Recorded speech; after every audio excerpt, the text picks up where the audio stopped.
от де мене хотіли розстріляти. От, біля цього забору мене хотіли розстріляти. Отут на колінах поставили. Отут я на колінах стояв. И они типа молились. И я просто молился, они меня били, потом что-то бурят каже, типу, весь час забував мій пароль від телефону. Він мене то застрелити, то знову нагадай пароль. Я потім показав, що він розблокується одним пальцем, кажу, все, вже більше так не можна, типу, пароль тільки пальцем. Вони хотіли мені палець. Я кажу, що він тільки на тепло реагує, що типу, палець ніякого сенсу не буде. І коротше, все, я вже розумів, що мене зараз застрелять. Просто почав молитися. Я, людина безбожник, почав молитися. 2 рази я встиг, а 3-й раз я не встигаю. І їде техніка, яка я чую, що по асфальту їде гусенична техніка, їхній командир. Типу, це хто у вас тут? Вони говорять, що ти, товариш командир, чесне слово, ми всі дома зачистили, ми не знаємо, откуда этот укроп виліз. І він такий, подождите, я зараз позвоню генералу і узнаю, що з ним робити. І от це мене закидують сюди, отак в МТЛБ. Или БМП, я даже не знаю, у меня завязаны глаза были, вот так вот я падаю, и вот у меня мысль, все тільки починається. Я так посварився з батьком, що я просто висадив з машини, там за 5 зупинок. За що? Ну, просто він каже, а він не знав, в якій сфері я працюю, і, прям знав, що там в якій сфері, які в мене були вже контакти з людьми, з людьми із-за кордону, він цього не знав. Про вас мало інформації, яким було ваше життя до 24 лютого. Ви кікбоксер, чемпіон СНГ. Поясніть, як ви проживали до повномасштабного вторгнення? Що це було за життя? Я працював в дуже такій закритій сфері, в людей, організації дуже серйозні, яка займалася особистою охороною. Бодігардом я працював, тільки це не в сфері, там просто ходив, щолкав, як кажуть, обличчям. Ми працювали у людей, які займаються застройками всяких небоскребів. Працював з розробником WhatsApp-програми, охороняв сина прем'єр-міністра Лівії. Ого! Да. Простих людей на таку роботу не беруть. Які у вас були навички до того, як ви готували себе? Мені запропонували прийти в спецпідрозділ відбір. Якраз коли я готувався до цього відбору, мені зателефонували з іншого номеру і запропонували приїхати до Києва і спробувати себе в відборі на одну із професій, але я не знав до кого і які саме професії. І я так проходив відбір 4 місяці. Тренування були бокс, кросфіт, англійська, потім ми їхали на плавання 2 кілометри кожного дня, потім ми поверталися, їхали на ножовий бій, який у нас вів підполковник Альфи. В самій роботі ми вже вчилися, за нами було слідкування і ФБР, і російських спецслужб, багато кого. Як ви опинилися в селищі Лукашівка? І як так вийшло, що росіян там було, я так розумію, в десятки разів більше, ніж вас? Ми поверталися з моїм товаришем покійним, Юрою Вороною, боксерчиком. І обійшли всі наші позиції, коли з секрету поверталися. І я потрапив в полон до свого батька.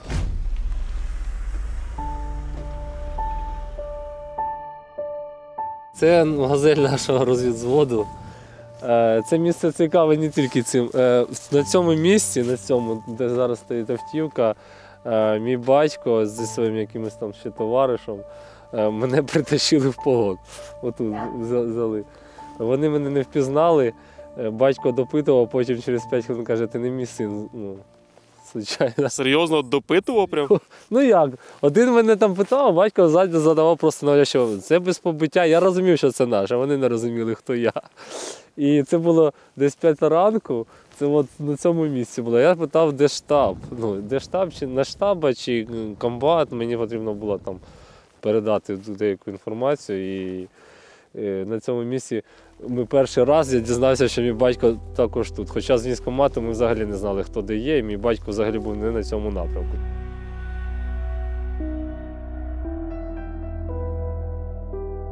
Видно, що машина бойова, да? Трохи. Коротше, на цій машині ми своїм зводом просто змінювали локації, маршрути, виконували завдання, які нам давало командування. Вона була нова, ще навіть крісла були в пленці, тут був двигатель і карбюратор. Я постійно з ним геморроївся, з цим карбюратором. І коли потрапив в полон, я постійно наполягав на тому, що я водій. А вони не вірили. Но мені проводили повне ТТХ, і я за рахунок того, що з цією машиною постійно там колупався, я знав, я дійсно володів інформацією по цій машині. І в них не було ніяких таких весомих аргументів, що я не водій, тому що як би я розбирався в цій газелі, а це просто доля. Вона була нова, але постійно ламалась. Вона погано заводилася, постійно треба було ці жикльори там щось продувати, гратися з цим щепленням. Поверталися ми з одного завдання, коли вже перейшли Десну і захопили Іванівку, і 58-ма бригада відходила вже. До мене підходить чоловік, до нашої групи взагалі, і каже, що особисто до мене він мене попросив гранату. Каже, ви все одно вже ви не втримаєте натиск цей, ви зараз відійдете, і ми прийняли рішення зі своєю дружиною, що ми в погрібі підірвемося, якщо вони сюди зайдуть. Бо я вчитель української мови, і мене тут першого почнуть шукати. І я тоді, я сам був такий вже втомлений. Я так подивився на всіх своїх хлопців, бачу, що дружина її так трясе. Вона готова вже була морально, мабуть, для цього, не знаю. Вона так на мене дивиться, теж просить, дай гранату. У мене одна там залишилась. І я дивлюся на хлопців, хлопці кажуть, ні. Ще не давай. Хоча я сам в такому був стані, що можливо я би дав. І хочеться подивитися в очі, це село так і не взяли. Одне село, яке було.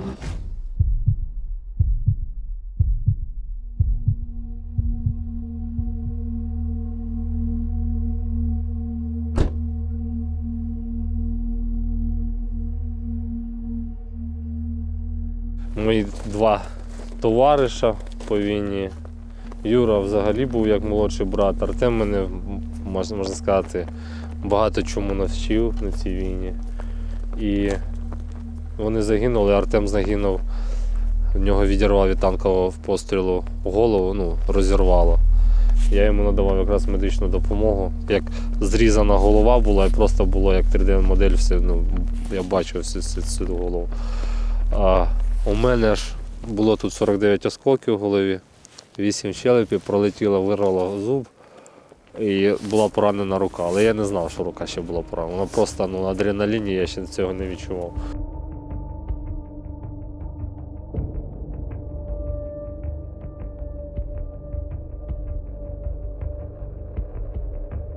У нас була зміна під ранок, і ми з Юрою пішли відпочивати. Перший раз ми пішли відпочивати в цей будинок. Я відпочивав на цій кроваті. Прийшла жінка, яка нам допомагала, вона поставила борщ в ту кімнату, каже, хлопці, прокидайтеся, я вам приготувала поїсти. І пішла. Ми ще там щось валялися, дуже були втомлені, у нас вже, чесно, хотілося поспати. І тут я почув команду «танки», тільки підіймаю голову і такий летить снаряд. Отут, білий снаряд, в це вікно я просто побачив, як він просто пролетів. Одразу спустився з кроваті, я ще був в спальнику і почав стрибати на вихід, на подвір'я. Як я тільки випрыгнув на подвір'я, сюди, і тут лежав наш кулеметник Артем Шеремет, я виповз і одразу ж спустився в нуль, повністю почав повзти сюди до Артема, щоб зайняти свою позицію якось в укритті. Я вже бачу, він поранений, він починає хрипіти. Я перевертаю, у мене було 2 аптечки, і я йому почав надавати допомогу.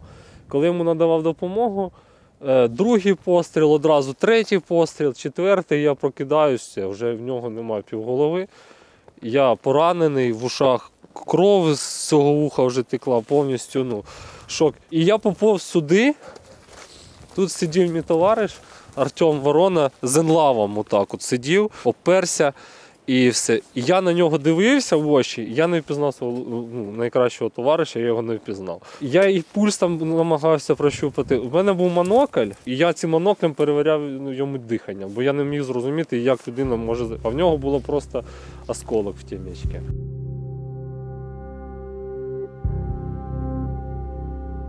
Я залишився тоді один, повністю контужений, і таке відчуття було, що жити, всі загинули, взагалі ніяких там в мене домислів кудись бігти на той час не було. І тут були танки, десь, я не знаю, от там, де оці дерева вже, там були танки. А їх почали обганяти МТЛБ з піхотою. Вони вже розуміли, що тут все, вже тут нікого нема, тут все зачищено, і вони почали вже брати обгон. В цей час один з піхоти ще була зверху, одна МТЛБ поїхала прямо, і мені було не дуже комфортно вицілити. А по-друге, я почав вже просто так, знаєш, на гашетку. Мені задача була просто якомога більше урону нанести, перегріти ствол, щоб їм не залишився цей ПКМ. Але МТЛБ їде на мене і потім змінює курс. Я почав чи його прошивати, чи вони побачили, що по ньому йдеться вогонь, і вони підриваються на міні. І от коли вони підривалися на міні, я тільки тоді прийшов до себе, що а що далі? І я розумів, що якщо ці підірвалися на міні, то якщо мене зараз схоплять, то вся відповідальність буде на мені. Весь цей час, по такій замерзшій землі, я повз, отак я повз майже 18 кілометрів. Я доповз до цього дерева. Да. Я отак упав до цього дерева, і все, у мене відмовили ноги, взагалі не було ніяких сил. Каска була отак розірвана, весь в крові. І я бачу, їде танк. А я сиджу отак просто сів 90 градусів, і тут проїжджає танк, башню в мене, тут скільки метрів. І я думаю, все, отак життя закінчилось. І він просто проїжджає, і чи він мене не помічає, він їде далі.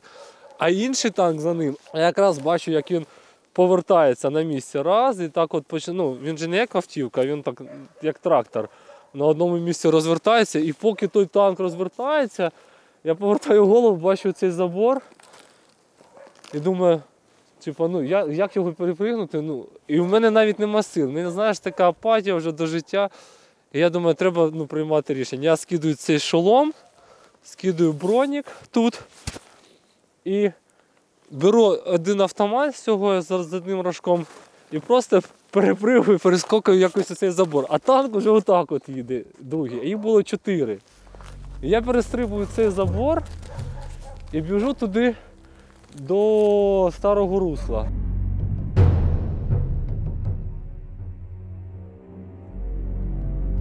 Просто трава така, вона була вже роками не кошена.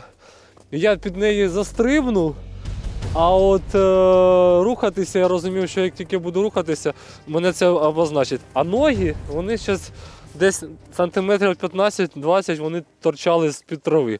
І буряти отут дійшли повністю до сюди, по тій дорозі, вони шукали. Вони шукали, де я тут є. Я отут лежав, а вони десь отут ходили. Отут прийшли, я лежав отам під цими корчами, і вони мене не знайшли. Повернулися. Через півгодини нова колона зайшла. Знову почали шукати. І так 12 годин, кожні півгодини вони мене шукали. Ліг отак з автоматом і чекаю, думаю, якщо зараз у мене там з автоматів був рожок, все інше я вже просто скинув. Я розумів, що я з цим просто не дійду до своїх. У мене була така ціль дійти до своїх і там вже якось з ними відходити. І вони почали мене шукати. І вони ходили отак повз, і я отак лежав 12 годин. 12 годин. З автоматом лежав? З автоматами на затвор сюди. У мене, коли вони так ходили повз, у мене ж ноги торчались, і я думаю, зараз знайду.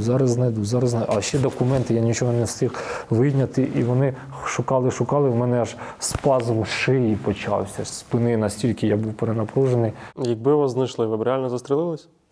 Так. На той час, так.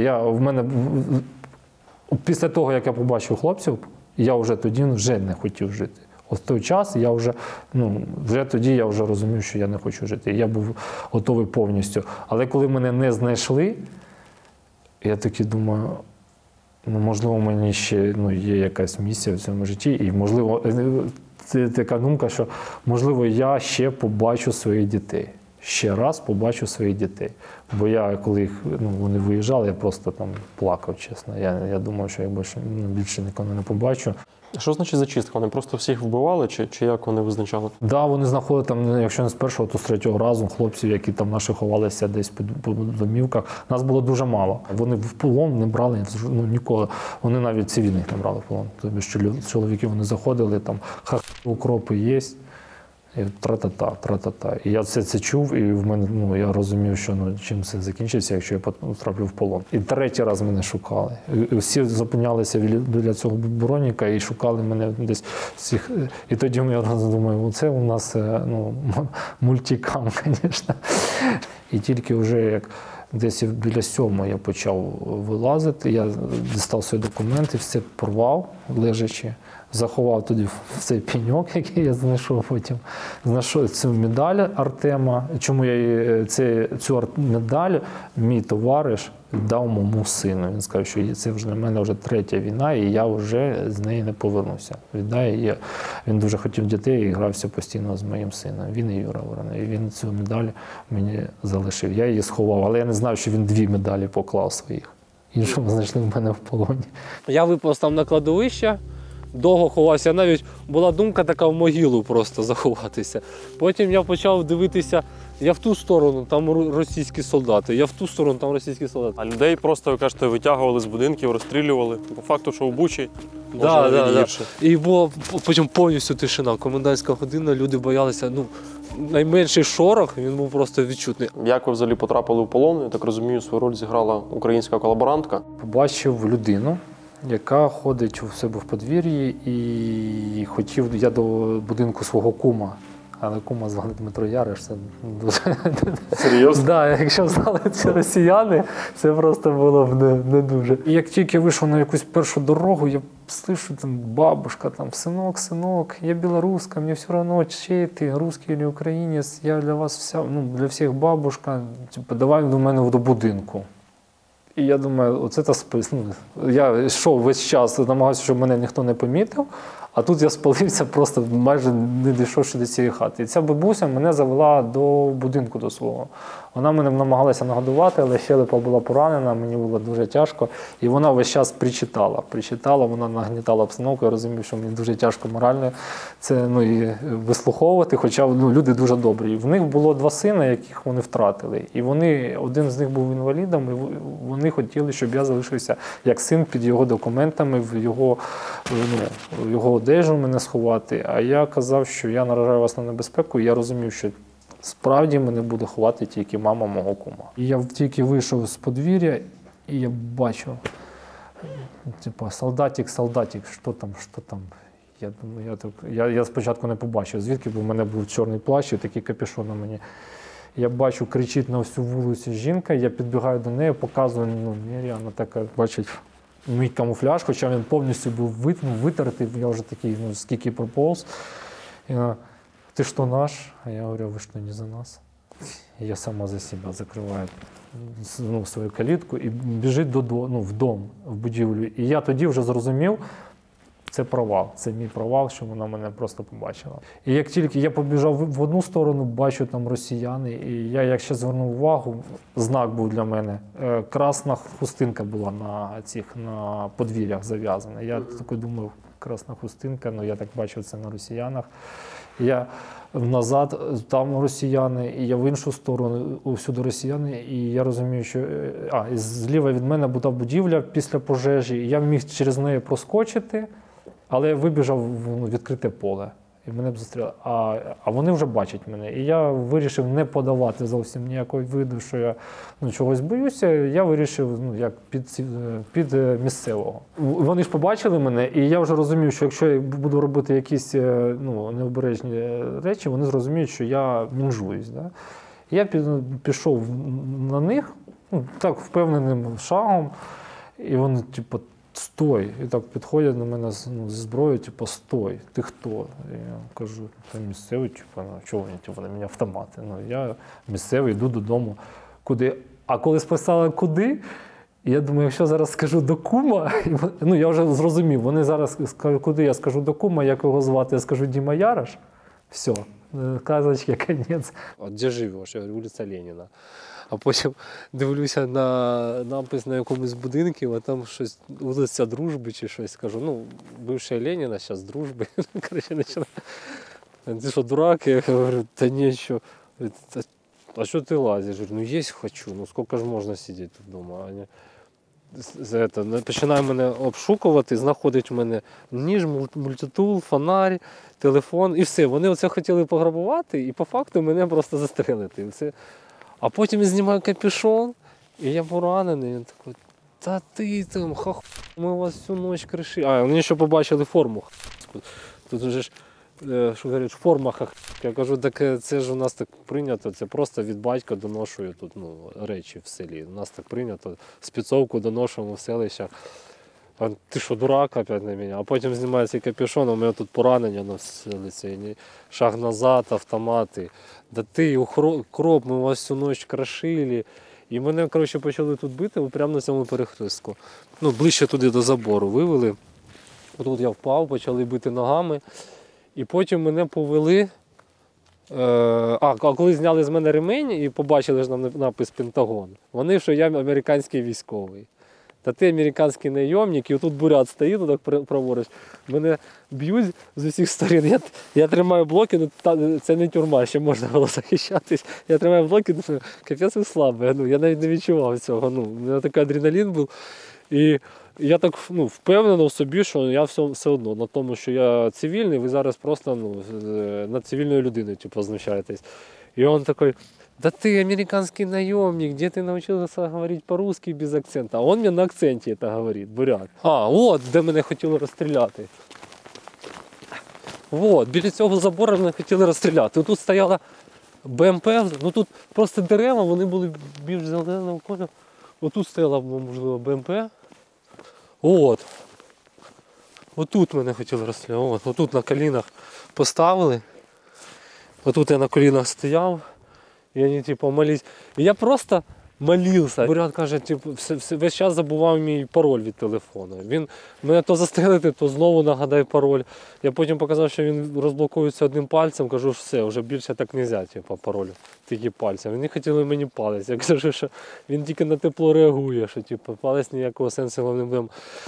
І, коротше, все, я вже розумів, що мене зараз застрелять. Їде техніка, яка все чую, що по асфальту їде гусенична техніка, їхній командир. Мене закидують сюди, отак в МТЛБ, або БМП, я навіть не знаю, у мене зав'язані глаза були, отак от я падав. І от у мене мисль, все тільки починається.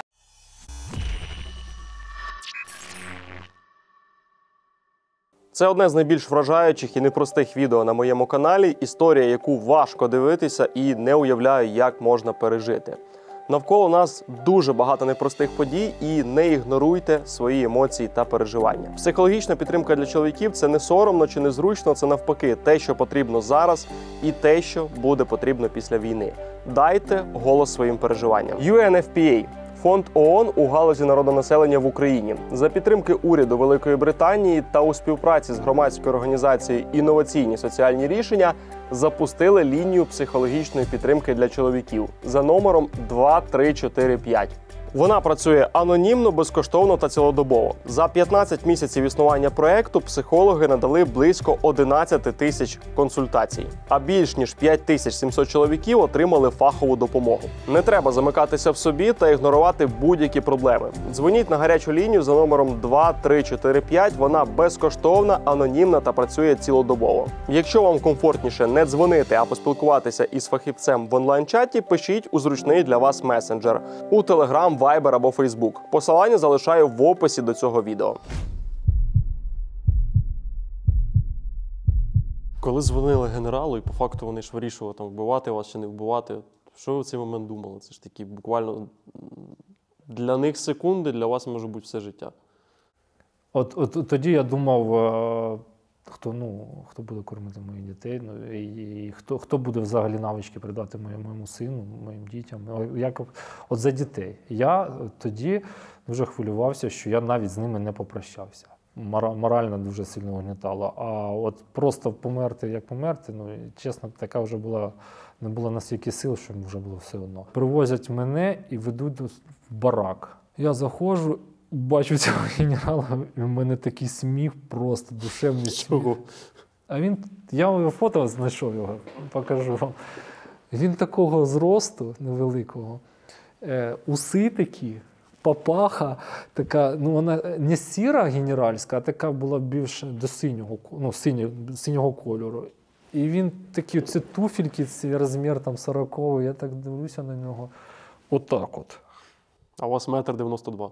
Да. Коротше, він почав одразу мене допитувати і сказав буряту розблокувати цей телефон. Це вже, не знаю, інший був бурят чи той самий, бо вони всі на одне лице і просто одного зросту. І він каже, розблокуй, а той ходив з моїм телефоном позаду. І він, опять, я кажу, корінь квадратний. І вони починають знову так от цей телефон. І я пам'ятаю цей генерал, він так стоїть, отак от, просто отак от на нього це дивиться. Отак от, він так зробив по обличчю рукою. А той намагається мені знову до пальця цей телефон, що якось я ж палець прикладав, якось він сам собою розблокувався. Справа одразу помітив 2 військовополонених. І отак от на розкладушках були солдати російські, але були вдягнуті просто як якісь найманці, ці кросівки. От я запам'ятав, що ці кросівки, диряві пальці ці. Спецназ, який охороняв самого генерала, він був повністю в масках. І він був такий, одет з іголочки. В них там були плітоноски, такі там современні, там форма була, видно, що це якийсь спецпідрозділ. Зброя була вся тюнінгована. А ці отак от просто, як і найманці, найстаршому було 29, наймолодшому було там 19 років. І він, коли розблокував телефон, він каже, що це? Збитий літак Красноярцева на Чернігова. Я кажу, це ваші отак от спасають русскоязычное население в Чернигове. Это не может быть. Это ваши по вашим стреляют. И я говорю, не. Он, на горы, а что это? Я говорю, горы у нас есть. Что у вас горы есть? Я такой думаю, а як ви планували напад на Україну, якщо ви навіть рельєф, місцевість взагалі навіть не вивчили до цього. І цей генерал, так повертається, вже входить, а потім розвертається, як дасть мені ногою в голінь. До цього часу цей синець є. Я не знаю, чому він залишився на голінь. Він дає мені в голінь з ноги спира з цим туфлем. І я бачу, що всі завмерли. Всі солдати завмерли, спецназ цей. Я бачу, якраз в першу чергу я подивився на цей спецназ. В них такі очі були з-під маски. І вони, я щось повинен зробити. Я на цих солдат, вони ж, генерал ударив. І я так на нього вниз дивлюся, кажу, ай. Что ты пи***ешь, тебе не больно? Это вот этот генерал. И он аж еще больше рассердился. А я стою, чесно, я просто під адреналіном, я взагалі болі на той час не відчував. І вони пішли в кабінет, щось порадились, і потім в цей час мені, оцей там молодий там був солдатик, там 20 років, він а скільки тебе лет, дядя? Я вже 28. А мені 20, я вже на війні, представляєш? Для них це була така романтика, він був як на свято приїхав, для нього це був. Він мене годував паштетом, а мені взагалі, поранення щелепа, і мені взагалі не хотілося, але я не міг сказати, що ні, мені твоя баланда, я брезгую твої баланди. І він мені дає, бачиш, говорить, от нас в російській армії таких 3 паштета дають, там щось. І він такий, щасливий від цього. Вони порадилися з кабінету, і мене генерал приходить і каже, все, хватить сказки ліпити, давай в кабінет. Я заходжу. І вони починають мене допитувати, розкладають карту і починають допитувати, де критично важлива інфраструктура Чернігова. І там була відмічена наша ТЕЦ. За територію ТЕЦ, не на території. Були наші гвоздики, наші САУ були. І я розумів, що це остання навіть надія Чернігова на оборону. І вони були вже в них помічені. Тобі ж їхня розвідка працювала дуже добре. І я сказав, що там немає ТЕЦ, там вже цивільні будинки, а ви ж казали, що ви по цивільним не б'єте. Він так при солдатах. На той момент вони дійсно думали, що вони нас освобождають. Вони освобождають, їм треба знайти тільки нацбатальйон і все. Ти піздиш. Він отак на розгляд, ти піздиш, отак матом. А я кажу, що ні, ви відкрите мій паспорт. А там моя дитяча приписка до того, як я переїхав на свій будинок, у мене якраз там неподалеку. Бачив карта якого року, 89-го, але була повністю нова біла карта 89-го року. Військова, повністю позначена, топографічна карта. Я взяв лінійку і кажу, що цю по діагоналі всього кілометр від мого будинку. Я все знаю, всю цю місцевість. Територію 6 гектарів її вже давно застроїли, цивільну інфраструктуру. І він так, а де АТС? Я показав на мусорку, зовсім іншу. І вони там бомбанули на ту мусорку. І генерал відкриває ноутбук і каже, а ти знаєш, що твій папа у нас служив? Де твій отець? Я говорю, так він загинув. Я вже, він мертвий. А тоді ви вже знали, що він помер? Ні.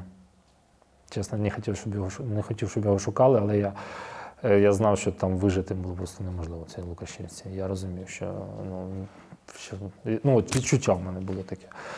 І мене здивувало, що частина, де він проходив службу як офіцер, була дуже секретна, а в них була повністю база даних, навіть його якісь відрядження на Урал, якісь там закриті містечка, які займалися розробкою ядерної зброї.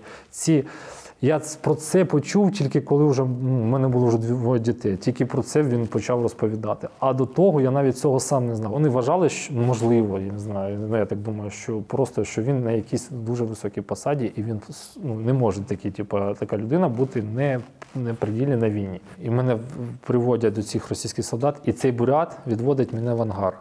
І садить зовсім з іншої сторони від буржуйки, від їхніх військових. І один до мене військовий, цей молодий хлопчина російський, підходить і каже, а що, правда, що ми там по вашим мирним стріляємо? Я говорю, а ти що, не розумієш, що? Я йому починаю підігрувати. Говорю, ти ж, мабуть, сопромат, учили балістику, і знаєш, що таке діагоналі, і, мабуть, знаєш, що снаряд, якщо летить, то він десь впаде. И этот говорит, сопромат, балістика, ти що, умний, дайте мені нож, я зараз отрежу йому язик. Він постійно мені не давав мені спілкуватися з російською. А я розумів, що в мене це останній шанс, якусь їм сумнів. Цей сумнів. І я заклав сумнів. А ну розкажи, а що там серйозно? Так ми ж тільки по бандеровцям стріляємо. И я же сижу такой, да, говорю, а как снаряд? Говорю, а что у вас за снаряды такие, как они вообще? То бишь, я не даю понять, что я в это не верю, но говорю, а что за снаряды, а как они вот так вот вычисляют, где бандеровец, где не бандеровец? Я просто прожил в Чернигові всю жизнь, я їх і не бачив, тих бандеровців. Важний факт, приїхав цей їхній командир, який мене тоді в Слободі не дав застрелити. І він дуже сильно плакався генералу, що загинув весь його батальйон. Я запам'ятав ім'я Дімка. У мене ще очі були не зав'язані. Він казав, що така железяка, у нього там в челюсті застряла. Представляєте, як вона не сказала, така железяка застряла в голові. Весь батальйон полег, тільки він і водій змогли врятуватися. А генерал, і тоді я думав, оце зараз, вони такі добрі, а зараз мене почнуть кріпити. А генерал каже, що ти плачеш, завтра нових привезуть. Після того тільки мене перевели в цей ангар, а о другий дня приїхав цей КАМАЗ з трупами, які вони зібрали. І мене, і цих 2 військовополонених, загрузили в цей КАМАЗ. Тобто весь цей час ми чекали цей КАМАЗ. Ви були в КАМАЗі, де було повно трупів? Так, було повно трупів, була картошка за мною, тому що я відчував спиною. І коли ми приїхали, одразу ці собаки, ці крики. І першого витягнули цього офіцера, який був посередині. Потім витягнули мене, а потім витягнули цього 3-го. І коли його витягнули, це бортовий КАМАЗ, висота яка його, а у нас отак руки зв'язані. І він падає і починає одразу лупцювати. І цей крик, і я навіть ще не встиг це все переварити, і мене одразу другого витягують, я падаю на праве плече, і мене починають так от просто з пира підіймати цими берцами, починають бити. И потом я слышу: ты что, обосрался? Ну, вот этот, ты что, обосрался? І оце, офіцера цього просто він сходив під себе. І його, нас, із цього третього, коли скинули, нас дотягнули до цього ангару і його одразу застрелили. Ну, давай там ще пару разів вдарили, його навіть не допитували. Його там щось пару разів вдарили, а він навіть ніяких слів. Я від жодного разу, ні в генерала, ні по дорозі, жодного слова від нього не почув. І я ж отак стою, в мене збили цей скотч отак от. І так скотч став на око. І вони ж ніхто його не поправляв. Мене просто так били. Мені здавалося, що це там півгодини всього. А по факту мене били 6 годин. Це я від них дізнався на наступний день чи через день аж. І потім застрелили цього іншого контрактника чи прапорщика, цього, такий вже віковий чоловік, його застрелили. Чому, я знаю, чому я думаю, що це СПМ, тому що цей пістолет потім мені вставили в ліве коліно і сказали: в тебе 2 секунди сказати таку інформацію, яка врятує тобі життя. І що сказати? Що? І я сказав, що згоріло СБУ. От мені тоді прийшло на думку, я бачив, як вони самі себе підпалили. І їх влаштувала ця інформація, що СБУ згоріла, хоча це не їх заслуга взагалі. І потім вони побачили мозолі. А мозолі в мене були від турніка, я кожного дня займався, просто такі конкретні мозолі. І вони: ти що це за мозолі? Та ти снайпер. Я говорю: ні, це від турніка. Що, спортсмен не в рот? Десантники мене били. Я бачив ці тільняшки. І тільняшку в командира бачив, який отак просто стояв, отак от руки. І отак от. Так пальцем показував. Вони просто, коли знайшли цю медаль, з мене знущалися, і потім цей командир, займайтеся. І вони пішли, і залишилося 2. І у цей час, цей армянин чи кавказець, я не знаю, хто він, і вони сказали: що ти, бомбив Донбас, жопу мил. І я такий, я вже такий побитий, мені вже так все одно. Думаю, це дитячий сад. Дитячий сад, психологічний тиск.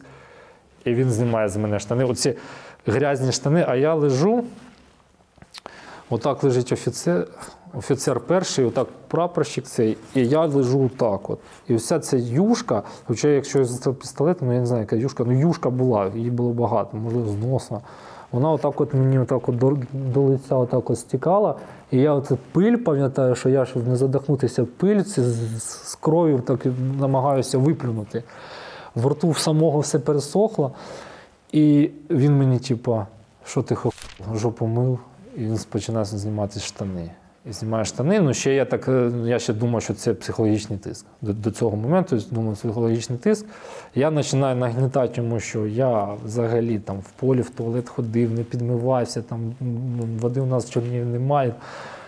Я говорю: фу, ти грязний животний, що ти це. І потім, оце, коли колінами вже сів мені на ікра і взяв рукою просто за 5-ту точку, і я такий... Я зрозумів, що це вже не психологічний тиск ніякий. Якщо він рукою не побрезгував цього зробити для грязного мужика, який повністю поранений. А в цей час ці трупи, їх же там десь вигружали за стінкою. І зараз я знаю, що це крематорій був за стінкою, а не КАМАЗ прогрівався 6 діб. І він бере, я починаю так от зв'язаний викручуватися змійкою, а російський солдат, справжній, він стояв отак ногами мені з правої сторони, якраз де кров, з цієї сторони стояв, і він мені не давав відповсти, він не давав мені жодного шансу. Я кажу: та ви ж там проти Росії, ви ж там проти гей-параду, проти Європи, це ж гаматіна. Он: та мені похуй. От це він сказав: да мені похуй. Путін, говорить, Європа, я їм хочу. Йому було все одно трупи, кров. Думка навіть тоді не за себе була, а думаю, якщо вони зараз зайдуть в Чернігів, що буде з нашими жінками? От тоді я думав, що буде з жінками, якщо вони просто готові мене зґвалтувати повністю грязного, в крові, я повністю вже просочився, я ж їхав на цих трупах, я просто І, коротше, я молився.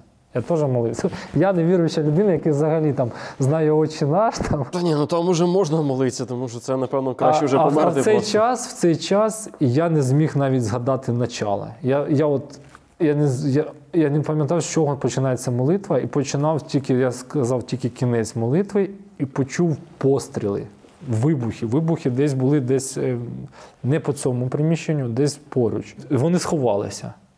Але в це приміщення не А я був готовий, щоб про це. Я думаю, не дай Бог це станеться. Я просто, я не хочу з цим жити. Я розумію, що це, слава Богу, що це не сталося. Я просто молився і я казав, Господи, пожалуйста, помоги. Якщо зараз це, я просто з цим не зможу жити. Я навіть не уявляю, як це фізіологічно можна зробити. І вони мене отак покинули, а через деякий час прийшли і дали цю нашивку прапора України, зняли з цього трупа і дали мені її їсти. І перевіряли, і казали, вони ще між собою спілкувалися.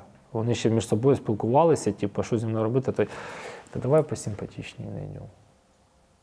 Посимпатичніше. І я думаю, це знову якась психологічна гра, чи це вони дійсно. Так вони мене перевіряли цю нашивку, чи з'їв я, чи не з'їв. Я її не міг з'їсти, бо повністю в рту було пересохше все. Вони мене підтягнули під якусь стінку, бетонна мозка була, я на неї просто впав. І пластом до ранку я пролежав голий, по пояс голий. І я потім кричу, що мені больно, можна в туалет. Я чую, що хтось чиїсь кроки ходять, а потім він сипать себе, скажи спасибо Богу, що ми тебе ще розрішаємо під себе сходити. І я не міг морально, я взагалі не міг фізіологічно це зробити, я не міг розслабитися, сходити під себе. І вже було світло, тому що під скотчем я вже бачив, що було вже світло в цьому приміщенні. Тільки тоді я зміг помаленьку під себе сходити. Я відчув це тепло, я пам'ятаю, що такий кайф. Більше я так сумував за своїм будинком, за комфортом, який я не цінував в житті. І думаю, йо-моє, я не міг зрозуміти, що це зі мною, що це дійсно, це якась паралельна реальність, я не міг зрозуміти, що це зі мною. Але на ранок мене підвісили на такий гачок, був в стінці. Зв'язали мені руки ще з ночі, на ранок руки вже були там просто капець. Просто відчував, що їх я їх вже не відчував. Руки зв'язали за спиною, така була помаранчева переноска, і кабелем цим змотали руки, дуже сильно, вміють в'язати ці вузли. І мене підв'язали на цей крючок. І я тільки носками міг якось трохи впиратися до землі. Але я не міг весь час отак стояти. І як тільки мені треба було відпочити, я отак витягувався. І це, я зараз навіть своїх дітей вчу.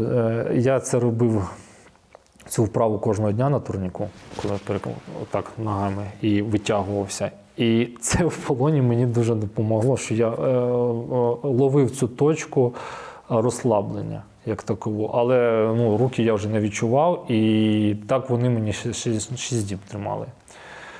На другий день мене зняли з цього гачка, повели на допити, і там мене допитували 3 спецназовця з ВСП, яких я, звісно ж, опознав. Серйозно? Знайшли їх? Так. У них були видаючі деякі фактори. Плюс зіграло те, що я розумів, що вони плюс-мінус мої ровесники, і те, що в них є оця жилка пантив, і один з них, який всього на рік мене старший, він видав, я розумів, що вони з Сирії, тільки повернулися. І зброя була в них тюнінгована, не в пісочний колір розфарбована. Всі були троє в різну форму вдягнуті. І на тому, що який був самий адекватний з них, який був здоровий, така, прям під зеленою маскою була така голова просто, такий медведь. І він там, що ти там, да ти не обіссудь, це війна, там, сім'я, ти не обіссудь. І я коли зрозумів, що є контакт, я вже так випрямив спину, і я вже почав, то давай, от якщо не політику, от ти там свою точку зрення, чому ти це зробив, я починаю так дуже так акуратно намагатися їм прояснити ситуацію взагалі, за що воюють люди, за що вони зараз гибнуть. Що справа не в Зеленському, просто без попередження, як фашисти напали, почали бомбити, що можуть люди. А як тероборони, ЗСУ я взагалі в Чернігові не бачив, там була тероборона, яка просто від мародерства займалася. Тобі ж у нас як такого взагалі нічого. Я не став видавати всі ці. Тому що розумію, як тільки я скажу якусь зацепку, вони почнуть мене розкручувати. Один отак сидів по діагоналі, оце був просто чистий поц. Він постійно так сидів, отак от на мене. І я відчував як ненависть на мене. Оцей, який сидів напроти, це був офіцер, у нього був отак от пістолет, це його видало потім. Ну, і я розумів, що да, пістолети, у всіх були пістолети, що це офіцерський склад, і бачу на ньому моє взуття цілове. Крали просто? Так. Да. Буряти там повернули, а тут вкрали. І я кажу, ну, якщо ви мені повернули мої ботинки, то було б набагато краще. Он так хоп, ножки засунув назад. Я роздумаю, це ніщита, з мене зняти ботинки. Ну, я плюс-мінус вже розумів його вагу. Він постійно щось намагався, салам, оці слова з арабського діалекту, і я розумів, що він постійно хоче цим козирнутися, що він десь був в цьому регіоні. Він такий, слышиш ти, я тобі, я тебе скажу одну такую фразу, я думаю, ты поймешь, почему мы пришли вас наказывать. Вот мой папа пришел 2 чеченские войны, и он сказал, никогда бы, сынок, не подумал, что хуй будут против нас воевать. Ты меня понял? А я сижу так, дивлюся на цього, який бачу, що він саме такий, він дійсно, в нього по мові було видно, що він інтелектуально більш розвинений, ніж усі. Тобі ж не глупий хлопець. І я, а що я должен понять? А він смотрить на нього, а що должен понять? Тобі ж навіть це не зрозумів. І коли мене вивели, мене вів один з цих військових охоронців, и він, Ануля, а ты не выступал по кикбоксингу случайно на Кубке СНГ там, в таком-то году, в таком-то месте? А я думаю, вот это больше всего, что я боялся. Я думаю, говорит, мне так твоя фамилия запомнилась, Аннушка, что Ануля. Я говорю, да вообще-то я Луна только задом наперед. И он, точно. Мы с тобой выступали только в одной весе. Он мне сказал, что он мне проиграл в первом бою. И я такой, думаю, кто это? И он меня ведет, и проходит ихний командир, который я тоже опознал, и он ему говорит, товарищ полковник, а можно помощь медицинскую, может он еще будет нам полезный? А тот говорит, какого хрена, своих негде лечить. Дал какое-то добро, или молчаливо, или я не знаю, тому що ця людина, яка мене вела, вона мене завела в якісь, я пам'ятаю, просто під скотчем, 3 ступеньки залізних, і ми в якийсь кунг зайшли. І хірург, це хто? Це, говорить, хто? Він поранений, допоможіть. І він так, своих, это. И он меня так берет скальпелем, каким-то железякой, вот так вот просто, вот так, сколько вот тут было, сколько вот так торчащих, он вот так их поскидывал, говорит, дальше там глубоко, говорит, вам хватит для допросу. Мене взяли знову на цей гачок, повісили, і прибігає, я так зрозумів, оце чмо, яке сиділо отак от і мовчало. Він просто прибігає, знімає мене з гачка, починає бити. Ти що, доброту за слабость прийняв? Ти доброту за слабость прийняв? І а я отак от лежачи, я намагаюся встати, він що, команда була, от це я перший раз услышав, що команда була вставати. І я повинен, ложись, і я повинен був сам лягти. І він мене починав бити сюди просто в темечко, бив довго. І як тільки він пішов, до мене одразу прибіжала ця людина, яка мені хотіла якусь медичну допомогу надати. І ще декілька солдат їхніх, і вони а ти що, а чого не так, а чого не? Я говорю, руки уберите от меня, это ж ты сделал, говорю, теперь ты хорошего полицейского даешь. Я так с ним уже разговаривал. Я уже не готов был на тот крючок, я был готов, что меня тоже, просто застрелят пускай и все. А он Да нет, это не я, это омские отморозки. И он сказал омские отморозки. І от тоді я вже сложив картину, що це за десантники з якоїсь сторони. Мене знову підвисили, і так я тільки вночі, коли раз на 2 доби приходив цей, він мене годував тихенько і розв'язував мені трохи очі і водив мене в туалет. Вже. Ну, от прямо тут я свішу, і тут я ходжу в туалет. І потім він мені сказав, я договорився, щоб тебе вивезли. І от один з його ще товаришів, який всіх бив, а до мене приходив, так от кидав, один раз кинув таке варення і каже, типа, ешь. Я говорю, типа, дайте деду. А он, ешь, ты спортсмен. А знаете, почему я ему варенье дал? Потому что он спортсмен, и я спортсмен. А спортсмены любят сладкое. Я говорю, тоже занимался он, да. А я так не хотел акцентировать на этом внимание. Он, я что-то чемпион Казани по самбо. Я так, понятно, плюс. Запам'ятаємо. Забігаючи наперед, лише за останній місяць Олексію зробили 5 операцій. За весь час свого лікування він витратив 28 тисяч євро. Я думаю, ви знаєте, яку невеличку зарплатню отримують військові на відновлення. Тому давайте допоможемо йому донатом. Дуже важливо, аби таких героїв не лише знали, а й цінували у своїй країні.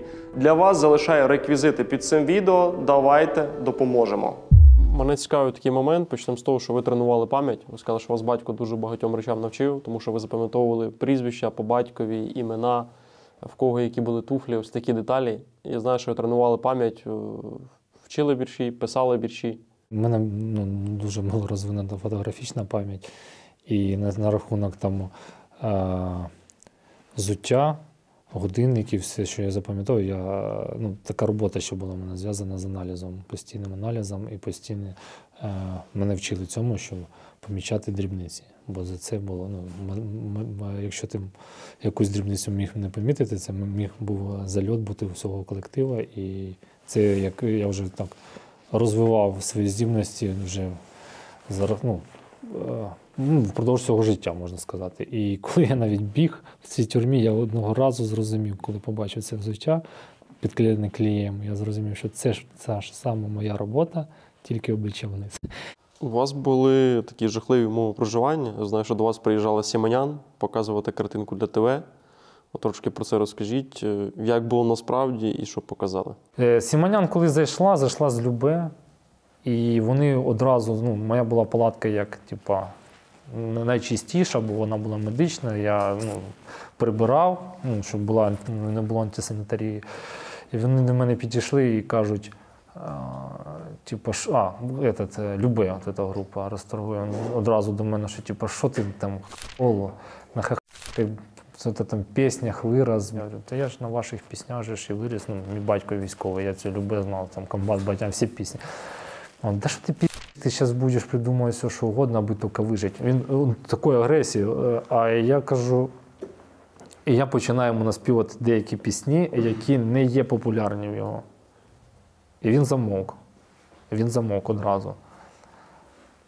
Вони почали ще деякі хлопців там щось познімали, і він виходить одразу, і Сіманян виходить, її тримають отак от цю палатку. Я тільки так периферійним баченням, зрінням вже бачив, що вона стоїть в проході. І вона така повертається. Видите, мы их кормим, поем, одеваем, обуваем, а они нашим яйця режуть і пену в жопу задувають. І оце вона перший раз, як це сказала, з цього моменту, на Дізбаті, на Курському централі, в Тульській області, там мене усюди оця тема від кожного вертухає. Причина, по якій нас б'ють. Основна, що наші режуть яйця. ФСБ, контррозвідка, з тічиками, всі одну пісню. А в відео виклали хлопців, які були з Західної України. Нас не виклали, тому що так по відео вони спасають рускоязичне населення, і там одні з східних регіонів України були в полоні. А от цю людину, яка з Західної України, на нього такий ще акцент, і його виклали. Ви розповідали ще про льотчика, якого вам доводилось там носити на собі, підгодовувати. Що це взагалі за історія, як ставилося до нього? Я так розумію, що він був лежачий. Так, він був з зломаним хребтом і навіть встановив рекорд Гіннеса, який ну, що їх збили з такої на такій швидкості, з такої висоти, і вони вижили. Типу, цю палатку до мене після того, як допоміг Валентину, вертолітник, якого був зломаний хребет, і він взагалі не міг рухатися. І я за нього там сечу носив його на собі в туалет. В нього дуже погано зі здоров'ям було. І навіть йому якось намагався вкрасти хліба. Я йому носив з столовою їжу. І якраз в той день, коли я вкрав нормально, там 2 куска, і як тільки я вийшов ще до Жового, помітив один з вертухаїв, конвоїрів, який курив. Він просто помітив, що я дожовую. Ти що, жуєш? І він мене бере за шию в буханку УАЗик, автозак такий, буханку УАЗик на 3 людини. І мене ж повезли, і він наказав, щоб мені вирвали зуби. Я їду, думаю, куди мене везуть, якщо це допит, якщо мене зараз з цим хлібом, який я для цього льотчика сховав, якщо мене знайдуть, це буде хана усій палаці. І я чую, що 3-я передача, 4-та набирають оберти. Я розумію, що ми ще будемо їхати. Я достаю цей валянок, отак хліб їм над ним, щоб крошки тільки туди, бо не дай Бог упаде кудись на поле, я це не помічу, вони зразу це знайдуть. І коли ми приїхали, відбулося те, що я розповідав.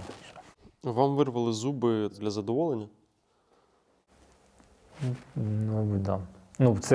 Це просто сказав цей конвоїр, привезли. Вони навіть не знали, що вони в 1,5 години просто стояли на мене школопаки ці насіння плювали. Я стояв отак бородатий, обросший так і не рухався. Терпів, не давав мені ніякого поводу, щоб мене там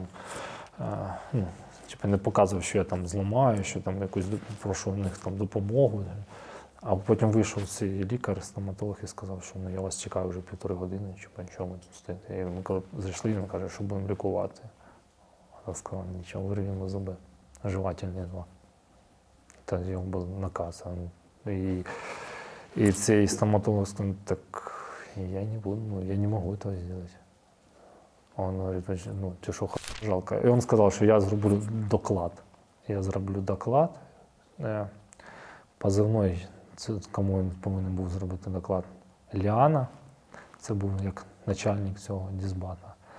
І мене поклали на кушетку, повністю роздівся догола. Мене поклали на кушетку, я ліг, і медсестра, я бачив всіх в обличчя, його побачив, цього конвоїра. І він каже, так а що лідокаїн колоть? Вона говорить, який лідокаїн, щоб його шатало? І от тоді я бачив, як оцю медсестру почала, так вона спиною до мене стояла, і так я почала тіпати.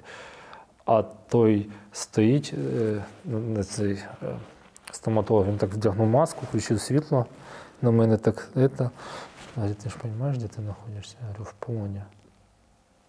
Прости мене.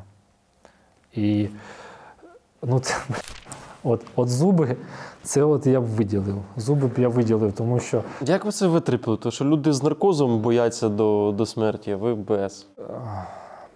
Да я навіть не знаю. Можливо, що я вже дуже довго терпів саму біль. Він мені відламав цю кістку, яка була на щелепі, і вирвав мені один зуб, який був, а інший вирвав, мабуть, цей, який мудрості. Показав йому, досить. Це ж сказав, це він же мені сказав, якщо ти ще піскнеш, тебе пизда. Вот так вот мне сказал этот конвоир. Писк. А он смотрел, он смеялся. А він каже мені, отдать, стоматолог цьому конвоиру, отдать должное, так у них зубы хотя бы хорошие. Говорит, у вас что там стоматологи дешевые? Я говорю, да нет.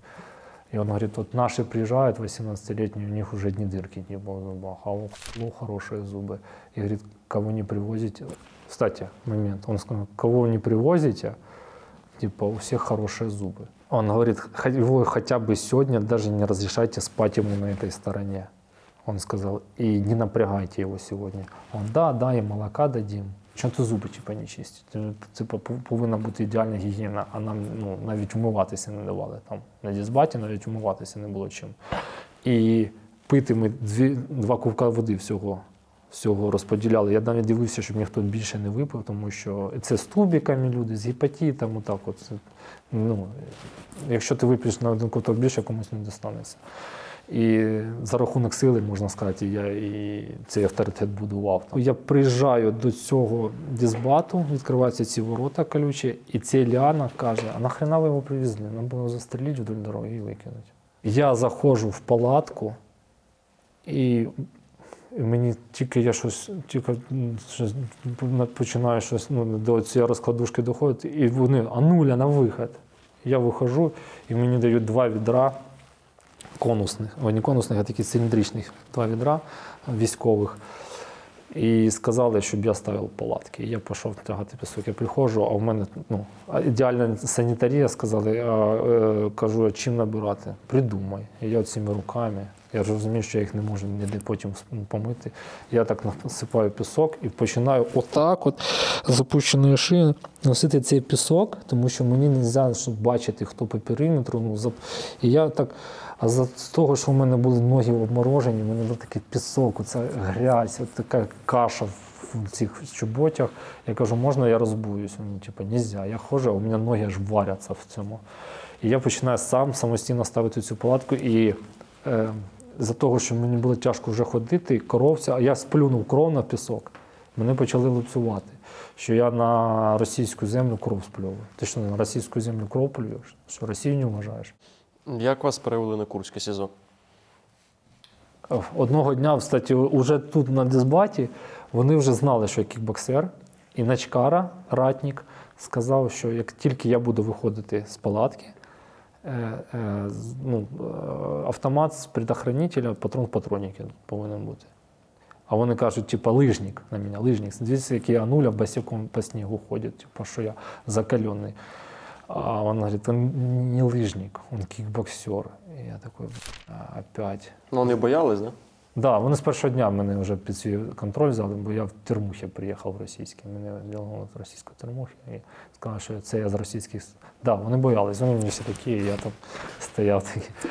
І одного дня нас виводять, такий сніг, заставляють складати палатку. Я складаю палатку, ну крики такі, візги і форма вже, ну, така усіновська. Нас кричать, б'ють. Я вже бачу, я знаю, що вже самі місцеві вже до мене з таким відношенням не відносяться. Тобі ж вони там по факту. А тут хлоп, крики такі. Потім нас розділи догола, сніг йшов. Розділи догола, ми довго стояли на колінах, ноги вже затікали повністю. І нас погрузили в автозак, і ми сиділи і їхали в автозак, і я вже відчував, що це жопа. Це жопа. Я босий. Я достав носки, які я сховав, вдягнув ще носки. Приїжджаємо, і я чую дуду, крики, візги такі. Потім я чую, кричать такі люди, які там на дисбаті були дуже такі стойкі. Це вже на СІЗО? Так. Да. І мене виводять, також починають бити і ставлять у стінки на коліна. Я вже звик стояти на колінах, у мене вже там своя методика була, коротше, як розслабитися, бо коли довго стоїш на колінах, вони ще слідкують, щоб пальці к пальцям, стопик стопом. Не отак от, а отак. Це дуже, набагато чаще. Я стою, терплю, вже ноги просто затікають. І справа від мене оцей був хлопець, у якого були перемотані ноги.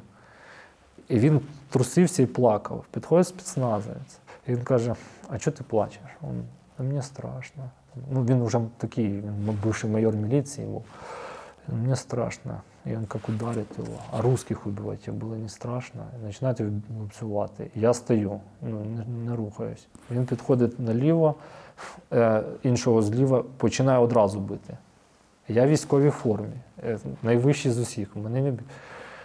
И потом, а ты что, носишь? И мне как прилетит сюда, вот так нос на бок, вот такой сразу бланш, сразу. Перший раз в житті мені набили бланш. І перший раз в житті мені зламали так нормально, щоб нос, да. Оце перший раз в житті. На рінгу ні разу мені такого, щоб не було. Отакі. І коли мене вже піднімали через який час, я вже стояв у такої. І вони з мене ржали, спецназовці, говорить, ха-ха-ха. Говорить, йому так лучше там. А я запам'ятав цього спецназовця, по взуттю, по росту, і в нього були лова зафіри зеленого кольору. І я бачив, що на фоні всіх спецназовців, які там були, Це було імпортне взуття, тобі ж людина розумілася на всі ці такті. І якийсь там мажор серед спецназовців, тому що для Росії щось західне, це ж типа Запад, загніваючий. Прийомка майже закінчилась, заводять в таку баню. І там відпечатки пальців, і я, і ще жінка. Вона була з нами з Дізбати. Я якось її дрова носив, і я її помітив. Їй було там вже 62 роки, і в неї був вже вусида навіть. Її взяли за те, що в неї знайшли кошти. Типа $6000. І вони це позиціонували, як це за вбитих росіян. Типа. Це її взяли там 24 числа. І вона взагалі жодного слова не виправдовувалася, нічого не казала. Навіть я за нею вступився, що у нас так типу, прийнято. Люди там собі на похорони якось відкладають кошти, молоко здають, типу, ні, це вам мер міста платить за російських убитих солдат. Типу, вони це в Фейсбуці побачили цей пост, і вони ліпили, просто вони шукали, кому ж все-таки мер міста заплатив за вбитих російських солдат. І коли ми зняли відпечатки пальців, нас завели в душ, і спецназець, той, що мене бив, це, гриміло, він бив цю жінку, і він казав, тихо, шлюха, били її, по полу тягав, за волоси, наорала. Потім нас завели в душ і дали хвилину помитися під холодною водою, а ці руки 4 рази знімали відбитки пальців. Вони в гуталіні в такому, я розмазую, мою, суку, я його мою, отак от грязь эту всю розвожу по ній, вона отак стоїть і просто плаче. І вона навіть, і мені так це... Навіть я за людей, яка там старша моєї матері, я навіть не можу за нею вступитись під якимись просто мразями. Тільки заходжу в камеру, думаю, це капець, там, мабуть, маніяки такі. І мене одразу в туалет. Я думаю, твою мать, зараз ще я піду шарю ко всім. А вони такі, тихо, свої пограничники. І вони мені допомогли заправити цього. Я бачу себе в зеркало. Така голова, отаке поскубане волосся, отакий бланш.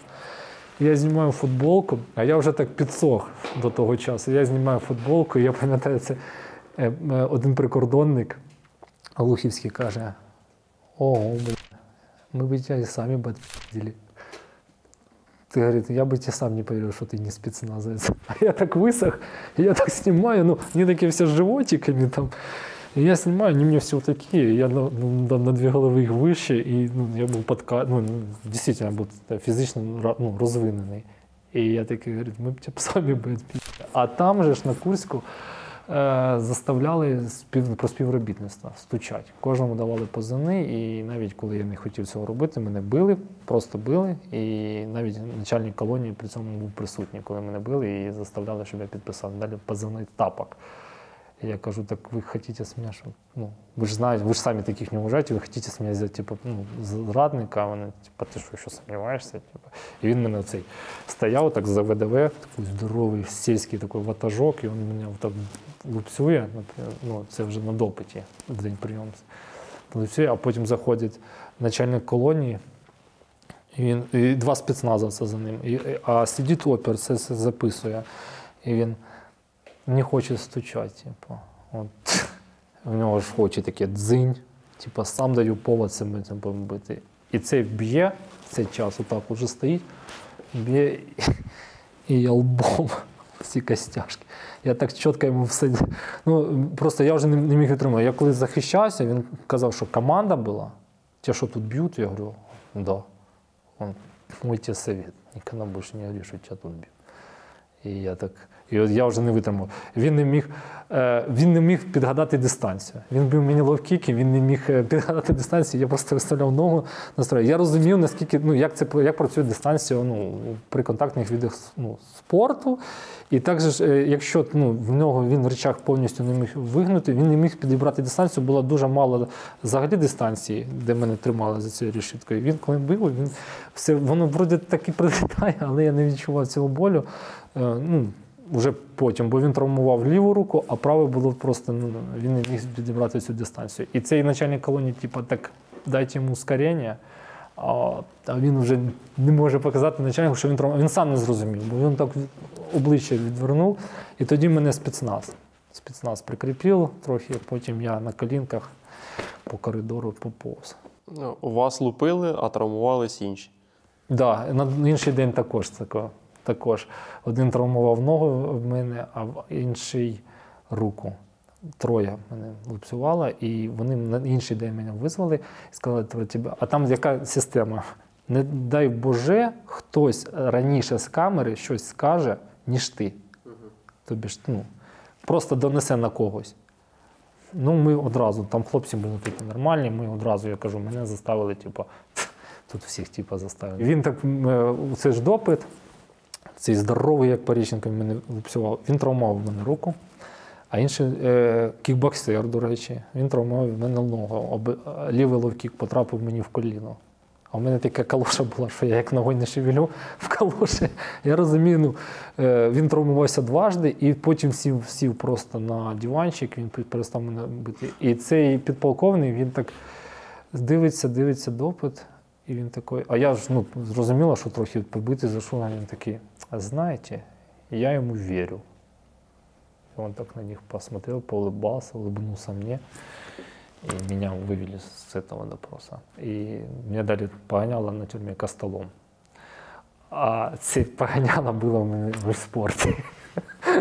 Ви згадували, що вас навіть жінки били, тобто жорстокість була не лише в чоловіків, а незалежно від статі. На СИЗО, да. На СИЗО были, да и на Тульской, но там на Тульской там были медики. На СИЗО были женщины, били на приемке так, одна влупила мне в солнечное сплетение таким прямым, що я думаю, якщо тут так жінки б'ють, то як же тут чоловіки будуть бити. Наступний день шмон, заходят спецназовцы, один вообще такой короткий, второй высокий.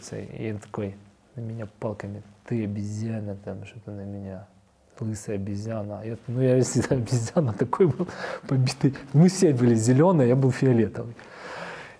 И шмон там, 5 секунд до конца решетки, на коридор, на выход. Мы выбегаем, перший дежурний, а я ж перший день на зоні, а я за ним. І мені б'ють по ногам, такий як лоу-кік. І я його перестрибую і бігу далі. Ти чого, хуяла обезьяна? Он думал, что он меня собьет с ног, а я его просто перепрыгнул. И мне так спецназ. Следующий на Сибирь поедешь лес валить. А тут заходит, что, нуля, качаешься? Я никак нет, начальник. Только растягиваюсь. Вот на ком растягиваюсь? Я говорю, на чем? На полу. Я говорю, умный, что ли? Я его правилам учил. І мене одного там не чіпали в плані розтяжки. Це замначальник, можна сказати, СИЗО. Він, можна сказати, навіть симпатизував мені, але не давав цього. Це ніяких полегшень не давало, тому що всі інші, там же ж ревність в них. У них же ж там ревність, там же ж всі на всі до друга рівнують, що якщо за мене один намагається заступати, один за мене почав заступатися, коли я вже був з відбитою ногою, почала отак гнити нога. І мене прозвали кузнечиком.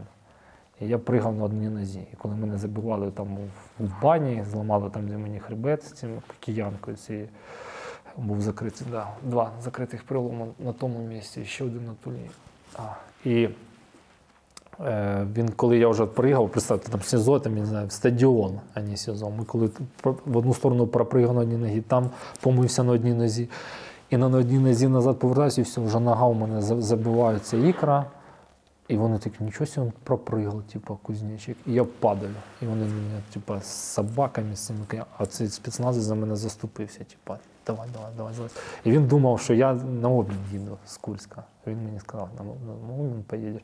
Це була людина з вищою освітою, яку весь час намагалися заставити спецназовці, як боксом там займатися, щоб на нас це відпрацьовували. Він казав, типу, мені не цікаво. Я получаю образование, це просто типу робота. Мені це не цікаво. І він як почав до мене добре відноситися, коли мене вкусила собака на Курську, мене перевели на перев'язку, і він почав мені задавати, давай, от, типу, вне політики, от як це, ви так, от, я як подумаю, от що чеченці, от когда-то назвати їх братьями, я б їх ніколи не назвала, а зараз ми братья, і це неплохі люди, зараз як подумаєш, що з білорусами воювати. И он такой, кто у вас там герой? И мы начинаем с ним на историю. И он, да ты еще и Колпака знаешь, ты там еще и того, ты там Ярослава Мудрого, ты там... Я говорю, ну да, это же моя история. Он, ну так ты такой умный, ну типа, ты мне нравишься. Он и еще один был какой-то лейтенант он 3-й курс университета военного, он попал в плен тоже. И вот он нас двоих так вот начал. И вот с того момента он к нам как-то начал, он вообще других никого не трогал. Вот я видел, что он уже начал располагаться. И вот почему я начал так вырабатывать психологию. На дисбате били-били, но начали как-то привыкать. На Курске били-били, начали. Ну, то це не работало. Це ваша наступна зупинка. Перед тим я вас запитаю, вам казали, що ви поїдете в Сибір валить ліс. Цей підполковник. Що значить це формулювання? Це реально ти поїхати в Сибір і це робити? Он сказал, что да. Ну, нас готовили долго до этого. Нас готовили, переводили вже в другу камеру, формували групи. І потім зробили всі ці ДНК. Не ДНК, а 3D-модель обличчя там, з лазерами, контррозвідка, ФСБ, записували відео про нас. А потім заходить 6 травня цей підполковник, спецназовець, кого я називаю, ці їдуть валити ліс в Сибір. Якщо 10 років ви там виживете, тоді вас, можливо, подадуть на обмін. Спочатку поїдете відстраювати Донецьк, а потім подадуть на обмін. Це ще 19 століття. Так, так. А я такий думав, фух, тут ми сидимо, навіть немає місця, де рухатися, а там у мене більше з моїми навичками там, виживання туризму. Це взагалі було моє хобі. І я думаю, там у мене більше шансу зробити втечу. І мене виводять, а другий спецназовець, той, що зламав мені нос, і от він каже, нуля, еще раз сюда попадешь, це тут буде конечна остановка, ти мене понял? Я, да, начальник. І я перший веду цю всю колону, там полсізо виводять, і я перший на одній нозі, они, кузнечик, не спеши, я це прыгаю, вдягаю какие-то шмотки, какого-то с трупа шмотки, вот эти там вообще там все в мазуте, в сухожилиях, в грязи, в какашках, рвота була, запах сечі, це все на штани такі були. Кофта синя, і це ті речі, в яких мене потім обміняли. І всіх б'ють киянками на прощання, садять в авто. А мене навіть не вдарили. Так, типа, кузнечик, видержав, давай, більше не попадайся. Нас садять в автозак, я бачу своїх цих товаришів, я так вже сижу, і мені так хоп по коліну, я так хоп, все, обмін. Якраз 9 травня ми розуміли, Пасха ніяких обмінів, 1 травня ніяких обмінів, 9 травня на носу, от 6 травня якраз все логічно. Ми вираховували навіть погоду, я так вислуховував, дощ, не дощ, можливо, самольоти будуть літати чи не будуть на обмін в цей час. Мене в Іл-76 загрузили якраз біля льотчика. І я сидів, і біля мене їхній російський службовець, він ще казав, я так сидів з мішком на голові, він каже, що тобі понравилась Росія? Я кажу, так а що я бачу з мішком на голові? Ну нічого, війна закінчиться, приїдеш, посмотриш там. Конечно. А сам лечу, думаю, капець. Хоча б, вже торт Наполеон. Во рту вже таяв торт Наполеон, який мені там розповідали хлопці, там всі ці рецепти маміни. Я вже там, я вже тоді був такий худий, голодний був, капець. Ми літимо, що хвилин 40 ми летіли. Ми прилітаємо. Хоп, щось вигружає, собаки, крики такі, зетки на кепках, вот эти чорні, такі рослі спецназовці, нас б'ють. Ніхто не звертає увагу, що я там взагалі вже, я не ходячий на одній нозі. Коротше, мене б'ють, затягують в автозак, сідаємо, і я пам'ятаю, нас як сільотку набили в цей автозак. Так напроти хлопчина 2003, мабуть, року, в тільняшки. Такі приплеччя, зап'ястя, такі крепкі. А всі такі, хто як. І він одразу мене помітив, нам дали цю каністру для сечі. Ми ж там сходили в туалет, і він, їхали, він там, дядя. А він так трусився. Ви теж десантник. Я ж розумію, що його зараз почнуть кріпити. І він, скаже, хто я взагалі, що я. Він показує, тут розмовляти не можна, нікому не довіряю.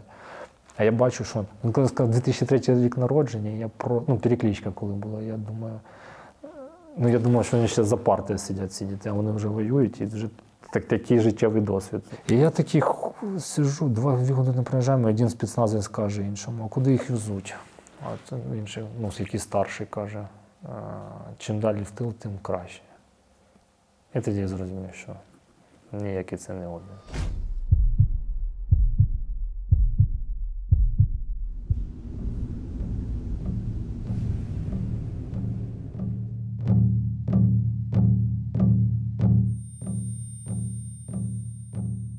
б'ють же з усіх сторін цими палицями, і я залітаю в прогулочний дворик. Цей перший раз я взагалі побачив, що цей критий прогулочний дворик. Стіни такі просто, там двохповерховий будинок, такі стіни. І я так, і нас поставили. І ми повинні були так сказати, пофіг, нога, пофіг, там були з сухожиллями порватими, діди з ДНР. Там багато було ДНРівців. І я стояв на одній нозі, отак от стояв на одній нозі. Тому ми стояли, нас привезли вночі, а потрапив я аж через добу на вечір в свою камеру. Що весь цей час було? Весь цей час ми стояли, і нас називали по 3 людини з усіх цих двориків. І оце, коли називають, вони біжуть, треба бігти таким, як через поляну цю, і з двох сторон палицями б'ють. Потім ти залітаєш в СІЗО, прийомка, все таке кинути в зоні. Це ще від того не відійшов, вже інша прийомка. А хочеться в туалет. Дають каністру, сича усіх як кофе такого кольору. І на кому вона закінчувалась, треба було щось вирішити з цим. І от хто був такий більш-менш, розумів логіку всього цього, вони там, я краще наполовину схожу в туалет, ніж потім прийдеться мені щось робити. А в землю ти не влізеш, тому що русську землю не вважаєш. Я вже це засвоїв з Дізбата. Потім взяли, назвали, спитали, чи є срочники. Там було 3 срочника з нами в цьому подвір'ї, а їх було 5 в подвір'ї. І їм зетки. Царапали зетки на щеках. Їх помітили, щоб на прийомки, щоб їх не так, потім їх там покалічили, так як і всі. І коли нас вже назвали мене на наступний день, я пригав вже на одній нозі, мене б'ють, я падаю, мене забивають, я ползу. Вони там, давай, быстрее. І собаки ж оці просто, це ж гавкають на уші. Ти залітаєш в цей, там форму щось видають, заходиш в інший, там відпечатки пальців. Мене просто, от тільки заходжу, одразу опера починає забивати, я падаю під стіл, мене починають бити в плечі. От там плечі дуже сильно травмував. Мене вже з цього моменту вже плечам було капець. На Курську мене жорстко добили опера перед відправкою. І тут опять опера, і прямо в сустави. І зараз мені будуть пришивати м'язи, бо вони просто відслоїлися від цих побиттів. І тільки до вечора я потрапив в камеру, і там я побачив одного з морпіхів, хлопця, чоловіка. А потім до нас ще ДНРівця закинули. А за що ДНРівців кидали? Вони ж якби для них свої. Там нема своїх. Його за те, що він втратив свого племінника, який був йому як син. Він виховував його після загибелі своєї сестри рідної. І коли він загинув, він 2 тижні він просто бухав над тілом, так в коврі, в подвір'ї. І ждав міліцію ДНР. Ждав з Волновахи. Ждав міліцію ДНР, тому що він наших боявся запитати, де поховати цього ж племінника. І коли прийшла міліція ДНР, він підійшов, де поховати племінника, а вони його на Єленовку. І оце він з морпехами на Старий Оскол, Білгород, і отак от на Тулу. І його били однаково. І ми йому казали, так ти ж хотів, ти ж їх чекав, Это не те русские, это бесы, это не те русские. Вот есть русские, это не те русские. Но все одно там. Не поміняв все одно? Ні, він казав, що мені з вами бендерівцями не по путі, а ми такі, які. Тут з Запорізької області, я з Чернігова, які ми бендерівці. Ви бендерівці, мені з вами не по одному. Це я Ленін, Сталін, і він там просто дві вищих освіти, але от на побутовому рівні він просто носки стирати не вміє, жопа вічно така грязна, а ми ж передвигаємося, лоб повинен бути друг до друга, отак до жопи. Ми його, бляха, білі, ти ж помойся. А він плаче постійно. І я йому якось питав, якщо тебе випустять, ти зможеш з цим жити, коли ти чуєш, як хлопців просто зараз катують, нас всіх катують. Ти зможеш знати, що спати, коли знаєш, що тут кожного дня когось вбивають. А що мені з них? Я їх не знаю нікого. Це його буде. Його випустили в липні. Я не знаю, куди його перевели, але його перша людина і єдина, якого звідти вивезли. Можливо, відправили, там стучать на... я так зрозумів, я його розкусив. Він до мене просто... Я розкусив, що він просто, мабуть, поїхав назад на проукраїнських людей. Просто, Знаватися для ФСБ, ходити як якимось там оперативним співробітником. Ну просто чистий поц. І от морпіх, який втратив сина на Ілліча, і якому сказали це Зелімханов, що я буду гвалтувати твою дружину і твою доньку. І він зараз досі не знає, що його сім'я вже в безпеці, а сина він втратив. І його це, отут аж. І це, який втратив.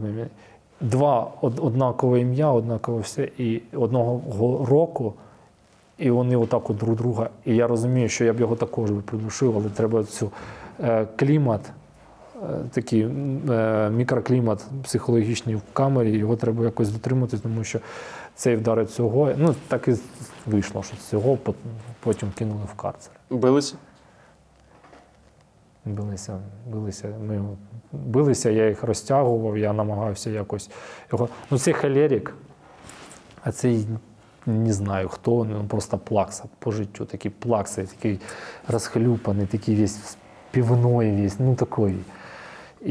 А я постійно мовчав, я взагалі ні з ким не спілкувався, постійно мовчав, був в своїх думках, і цього морпіха це бісило, що він, ми були з ним як на одній волні, в плані чистоплотності, і він, цей ДНР завдяки нам виживав від цих побиттів. І цей морпіх постійно на цьому акцентував. Ти виживаєш завдяки тому, що ми, не рукожопи.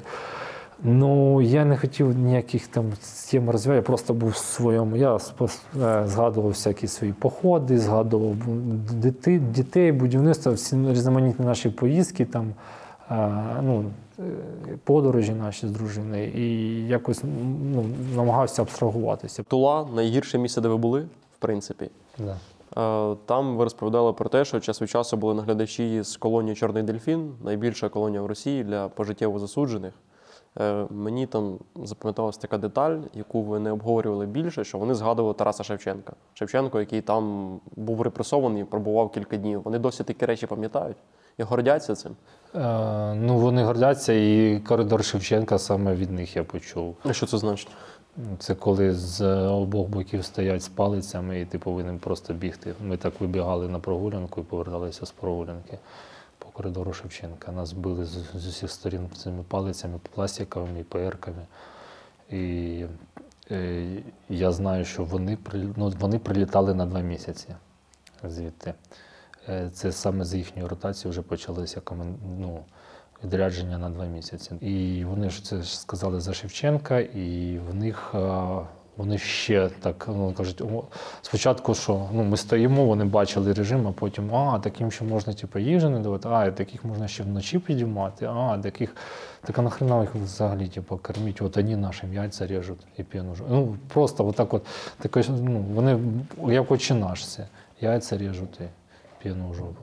Я в карцері вже пробув десь місяць, мабуть, і мене виводять в прогулянковий дворик номер 4. Я стою, в 3-му камера номер 8, і там людей 6 чи 7, і вони так, гімн Росії, дзвонка, їх вже багато, і в 5-й також було декілька людей, в 5-му прогулянковому дворику. Я в 4-му, і в мене був вже тупо настільки охрипший голос, що я ледве, я кричав, але я не міг їх перекричати ніяк. І підходить цей прапорщик Ющенко, відкриває цей отак глазок, а Нуля не поє, він тільки рот відкриває. А це перший день. Вони перший день, коли приїхали ці вертухаї, вони приглядалися. Кого на карандаш, як вони казали. Я і так був в карцері, можна сказати, на карандаші, але на мені ще зробив акцент цей Іщенка. І коли мене одразу відкрили цей прогулянковий дворик, і їхній командир, він мене виводить за шию, каже, все, для тебе прогулянка закінчилася. І я кажу, гражданин начальник, навіщо ви це зробили? А він, ви ж знали, що я, який сенс мені був просто відкривати рота? Який сенс, щоб я цього... А вони, ти уїбка, Нуля на мене, Ющенко. І з першого дня мене просто вони з «Чорної дельфіни» мене так били. Це ж вони мене били 2,5 години, це ж вони мене так катували. Навіть в прогулянковий дворик я міг не доповзти. В грязі вже навіть спецназ, докиньте його. І це ж при них була медсестра, яка казала, таки ви не б'єте його. прививку от Бандераса, его учат жизни. Медсестра молодого віку. Сестра, да. Така вообще сикуха, я не знаю, 20, може, років, 17-20 років. Вона взагалі молода. А вона знала, що в мене діти, вона знала, що в мене дружина, тобі ж навіть якоїсь такої, як жіночої, не знаю. Лежу і такий думаю, так, роблю вигляд, що я вже повністю без свідомості, бо зрозумів, що це цим не закінчиться. І навіть в цей час, коли я вже взагалі не рухався, били, я навіть не давав ознак, що я при свідомості, вони все одно липсували. Я думаю, йо-моє, коли ж це закінчиться. Типу. І потім мене ця Іщенка приходила там на шатирям, там щось приводив. І їм було все одно, типу, заб'ють, не заб'ють. Це просто повністю відморожені. Це вони мене заставляли, щоб мене в карцері ландишами постійно пахло. Ну, а били це ж не наказ, це ж просто вони хотіли. Їм Наказ. подобалось. Ні, їм подобалось. Вони коли приїхали, вони ж не знали, що до нас так можна відноситися. Перший день вони просто приглядалися, а коли їм Іщенка сказала, так їх можна бити, їх можна підіймати, у нас там це. І вони, ого, так у вас так можна. А потім вони заводять за прогулянкову двір, і ти просто становишся і це, типу, чекаєш свої черги. І вони колись збираються, і так в серце воно залітає. Ви так само розповідали, що вам робили якусь операцію, так розумію, без наркозу. Права нога. На нозі. Як Права це нога відбувалося? що я був гнилою, це були з Іванова. Славний город Іванова, були віртухаї, і теж вдалося мені вирахувати, чому саме з Іванова, я впевнений. Вони мене перевели на медогляд, тоді спершу перевели на медогляд. Приїхав справді хірург і хотів мені там допомогти, подивитися ногу. А потім, коли знав наш режим, що ми стоїмо, він каже, йому треба лежачий режим, і отак от, якщо йому там ще, може, бабу, в камеру, який сенс мені, втрачати на цей час. І він просто сказав, все, я поїхав в місто. І це Іщенка, я тоді ще не знав, хто це такий, цей прапорщик молодий. Він мені вставив в ногу ножиці, ці, які медичні. У мене є шрами, там всі фото можна зробити. Коротше, отак от вставив ножниці. А я так на кушетці лежу, і так решітка. Я отак от, і бачу отак всі оці морди, а там такі були, такі є. І вони, Ануля, що ти, кончаєш там, га-га-га, попробуй тільки піскнути метеором. А я отак от викручуюсь. І оце тут мене, і там якісь аж згустки такі є, аж згустки з цієї ноги, аж такі з цими ножницями в лазі. І він мені, от я тебе дирку проколол, будеш, гной видавлювати, зілба. І вони потім, коли завалили мене в камеру, в шокі, як я це видержав. І на останню зміну один з них, Ануля, що там, як нога, а я такий вже, я дежурний, підпригую. Он, что ты уже скороход такой, і дає мені два куска хліба і 2 котлети, які я поділив порівну на 3. І він такий, а це він сказав баландеру дати. І тут такий баландер, так нельзя же, это ж военнопленный, это ж а он такой, не болей, гражданин Ануля. Тобі ж хто-то з них, він навіть мене зауважав, за те, що я це витримав. По законам Росії ви можете сидіти в карцері 5-7 днів. Ви сиділи 108 днів. За що ви туди потрапили? За зріст. Зріст. 20 серпня мене і ще одного офіцера, який сидів зі мною, майстер спорту баскетболу, нас вивели на до перукаря, барбершопер Ніколаєвич був такий зек, якого взагалі водили в одне місце і всіх стріли. Поки одного стрижуть, іншого б'ють. А це нас з нами не встигали, їм було вже лінь, вони кудись поспішали, і вони просто прийшли до нас до камери, включили рубільники, включили розетки, і нас на коридорі, і це ж були з цього, з дельфіна. Ми знімаємо кофти, і вони так, а я так вже схуд, дуже сильно схуд. Вони такі, ніхуя ти накачаний, Ануля. Ти що, качаєшся? Я кажу, ніяк не рождений начальник. А вони нас кожного дня качали там в цьому. Я трохи качався, вони цього не знали. Ніяк не рождений начальник, тільки по вашій команді. І мене саджають до перукаря, Офіцера починають бити, дуже сильно били, лупцювали його, потім нас змінюють, починають бити мене. Забили дуже сильно, кров з голови пішла. Ми тільки зайшли в камеру, почали вмиватися, тут відкривається камера і офіцера переводять до карцера. І я стою один в камері, проходить 5 хвилин, відкривається карцер, морпіха Башка Павла. От його треба акцентувати, бо його, можливо, засудять зараз. Це просто, я не знаю, як вам допомогти. Він провів там 136 діб в карцері, морпіх цей. І на нього зараз вішають статтю. Його переводять в 19-ту камеру, а мене переводять в цей карцер. І я заходжу в цей карцер і бачу всі ці позначки, які він до своєї мами писав. Це жесть просто. І це морально мене так вбивало. Це світло, яке просто як ультрафіолету, така лампа одна, вона просто постійно мигала. Оця вода, яка капала на ранок. Прийшла нова зміна і каже, що там криси загнані. Они, да, этот плакал, стоял, а этот драил там всю ночь, он с ума сходит там. І виводять цього офіцера і починають лупцювати так довго, 2 зміни лупцюють одночасно, а потім мене. Так, нас там, от тоді я спитав, за що? За те, що ти родився. І ржот. І такий, за те, що це в нього були такі туфлі склеєні, прямо там наклею на такому туфлі були. Синя форма Осінівська, не місцева. Він за те, що ти родився. Який взагалі режим дня в карцері, що можна було, так розумію, ні присісти, ні відпочити, це все було Присісти заборонено? взагалі заборонено в будь-якій камері на Донському, в будь-якій камері. А прийом їжі там в камерах 5 хвилин, у мене там хвилини. Я сів, а інколи навіть не дозволяли сідати. Я сів, зробив 2 ложки. І повинен помити посуд і стояти чекати. Просто все. Потім туалет ранковий, 1 хвилина. І як тільки я сажусь, це все на камеру, як тільки я сажусь, вони вже починають там гузувати з мене, що ти там, сланг пролетів. А з цими гнилими ногами на очки не так то і просто, я хочу сказати. Наскільки вам ці стіни нагадують те, що бачили ви на території Росії? У нас було набагато гірше, бо двері були набагато ширші, такі десь двері. І товщина дверей броньованих була такого діаметру.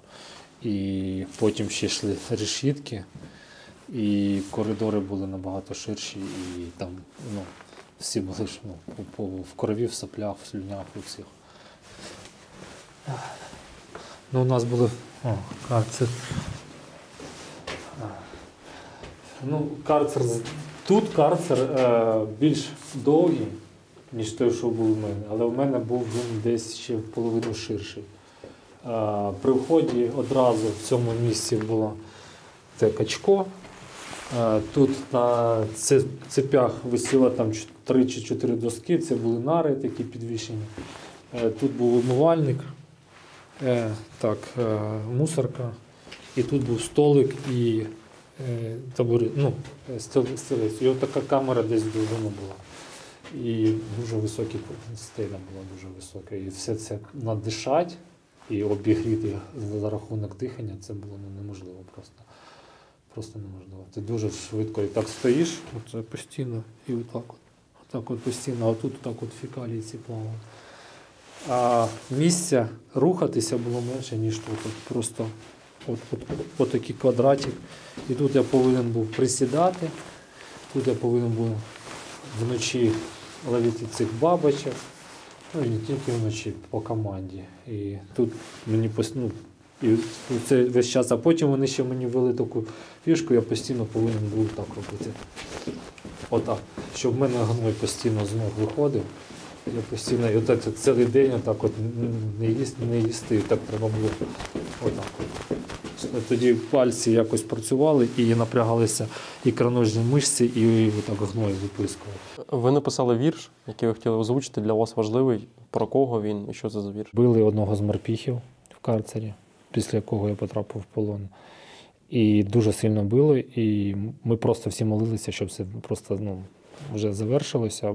І я дивився на свого товариша, який був зі мною в камері, який місяць назад ще зайшов до мене в камеру з карцеру, але він був такий високий атлет, він просто був Аполлон. Він добре співав, він був зовні такий гарний, він був тілобудови гарний. І я дивлюся на нього, на цей страх в його очах, коли він чує всі ці побиття. Що я кажу, що це було найтяжче.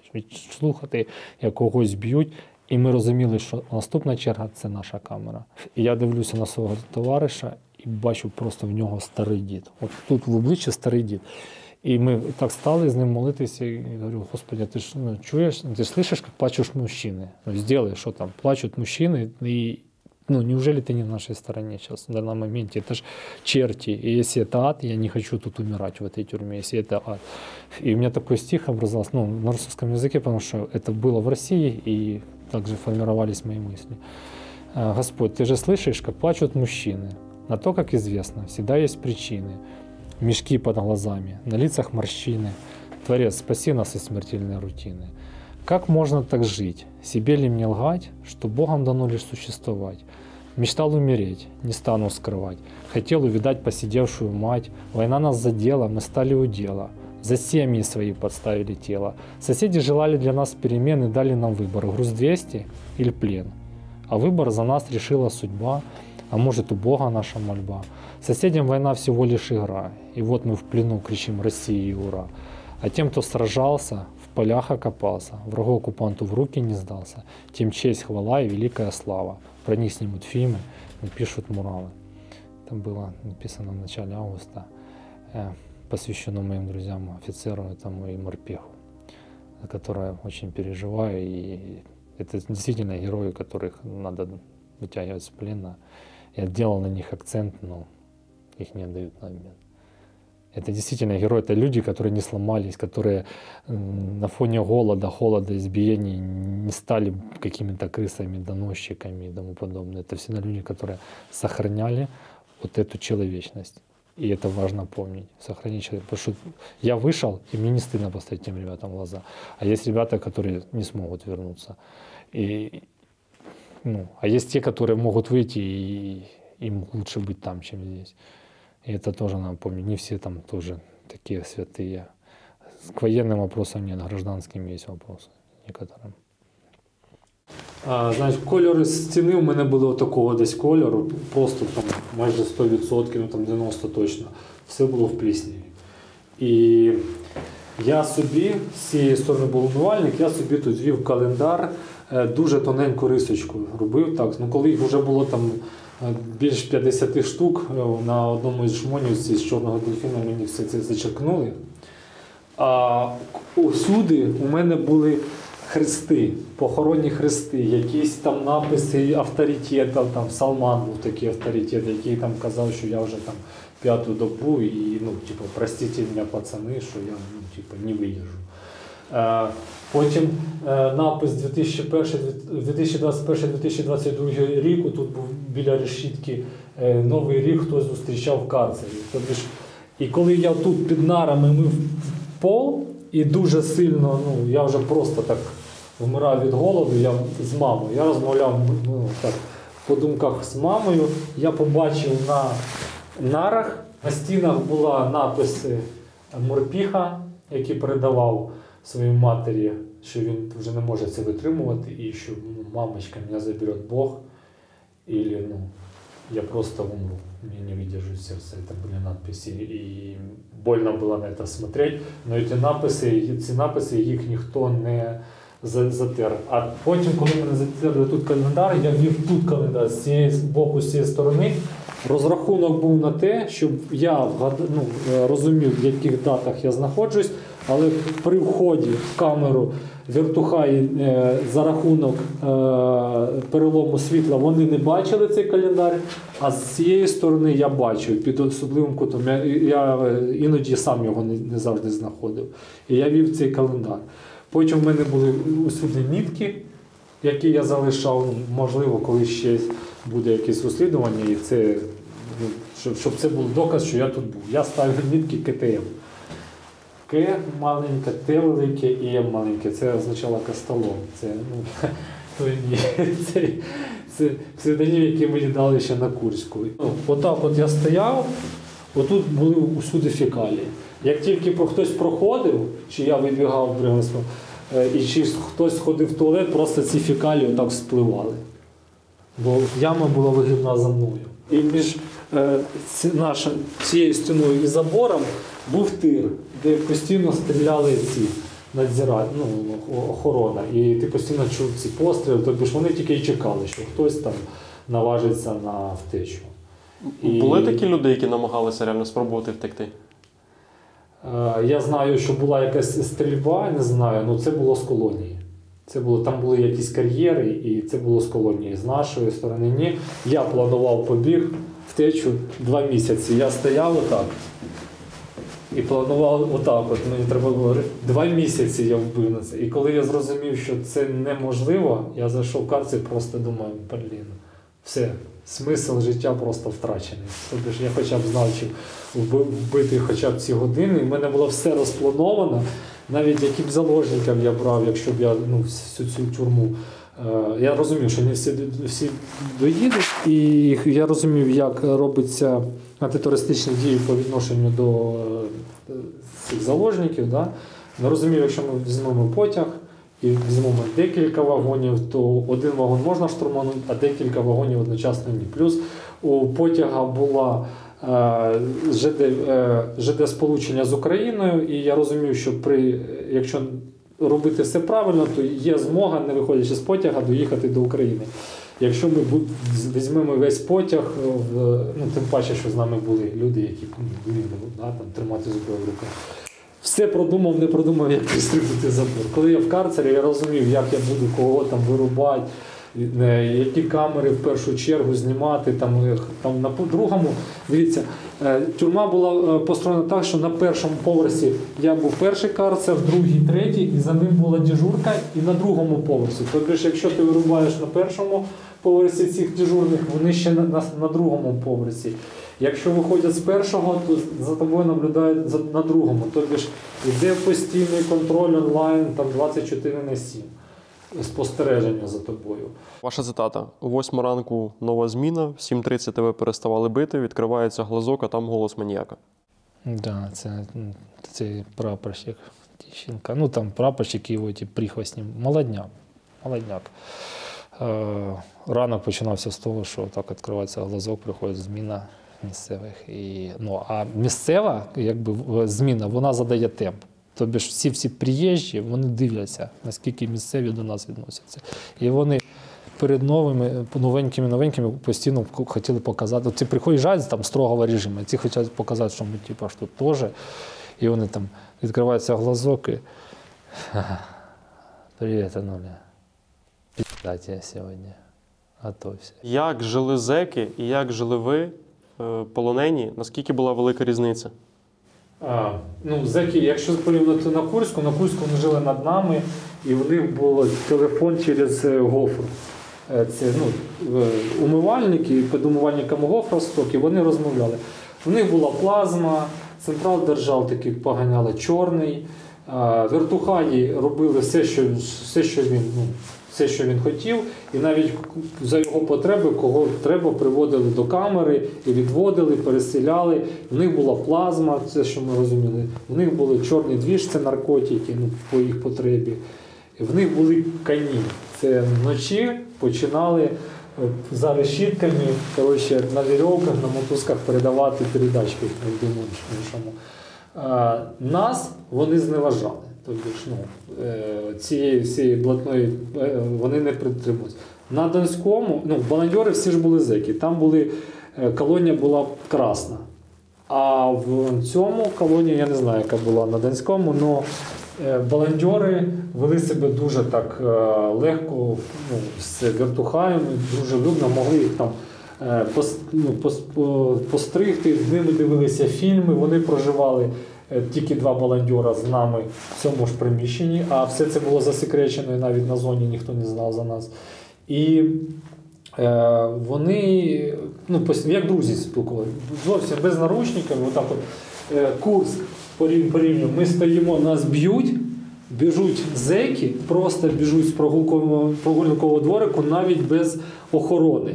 Тобто ж вони переміщувалися як, Це не СІЗО. Переміщувалися, як в себе вдома. Просто там строєм ходили. Без охорони. Нас постійно супроводжували, постійно були баландьори. Да, от, знають, що ми як собаки. Когда ты уже хохола кочуришься, типа, блядь, когда твое копыто гниет, вот это постоянно. И лючок, кормяк, стоишь баланду, принимаешь, он туда, в баланду, и ты такую баланду принимаешь, и разумеешь, что якщо 2 ложки и слюни, идти с кровью, сопли, и что хочешь, то и делай, хочешь выкидываешь, хочешь ешь, чтобы прожить. А весь час, ты стоишь вот так, и молишься: Господи, дай, пожалуйста, баланду, не мякушку, а горбушку, и чтобы был баландер там не такой, а такой, потому что он там может там 2,5 ложки кинуть. Вот это вся молитва за день. Утром встаешь, молишься, за это тоже били, за то, что мы молились, встаешь, молишься, говоришь: Господи, дай мне быть на 4 шага впереди, чем гражданин-начальник. И я думаю, я сделаю сегодня вот так, он вот так, я так, он вот так, я так, он вот так, и я на коне. Принимаешь баланду, сразу начинаешь приседать, чтобы остановить желудок. Сплевываешь слюну постоянно. Приседаешь с закрытым ртом, и как только ты надышишься кислорода, у тебя начинается момент такой. Момент это. И вот когда-то уже, наверное, ближе к листопаду місяцю я вже навчився, оцей перший раз я потрапив в транс, справжній транс. І зрозумів, що я був в трансі, коли вже почали роздавати баланду, а я 3 години повинна була. А цей час, це дуже він повільно йде, дуже повільно. Кожна хвилина, вона тягнеться, а тут 3 години вже баланду роздають, і я якось витримав. І я це навчився. А баланду дають, ти так от з'їдаєш кусок хліба, і так і соплі йдуть просто, і так от в холодія тут потилиться, і все. Організм хоче дай ще, а все, немає чого. І ти починаєш просто так от втрачати свідомість. Потім 3 часа ночі підйом, с***ки, в'єб, там 1500 раз, і ти, все, хлопки починаються. 2000 разів можна присідати? Рекорд був 3,5 у мене. Це капець був. Це я на годину пізніше ліг, так 2,5 кожної ночі. Ви казали, що бачили різні картинки, які вважалися. Так, картинки.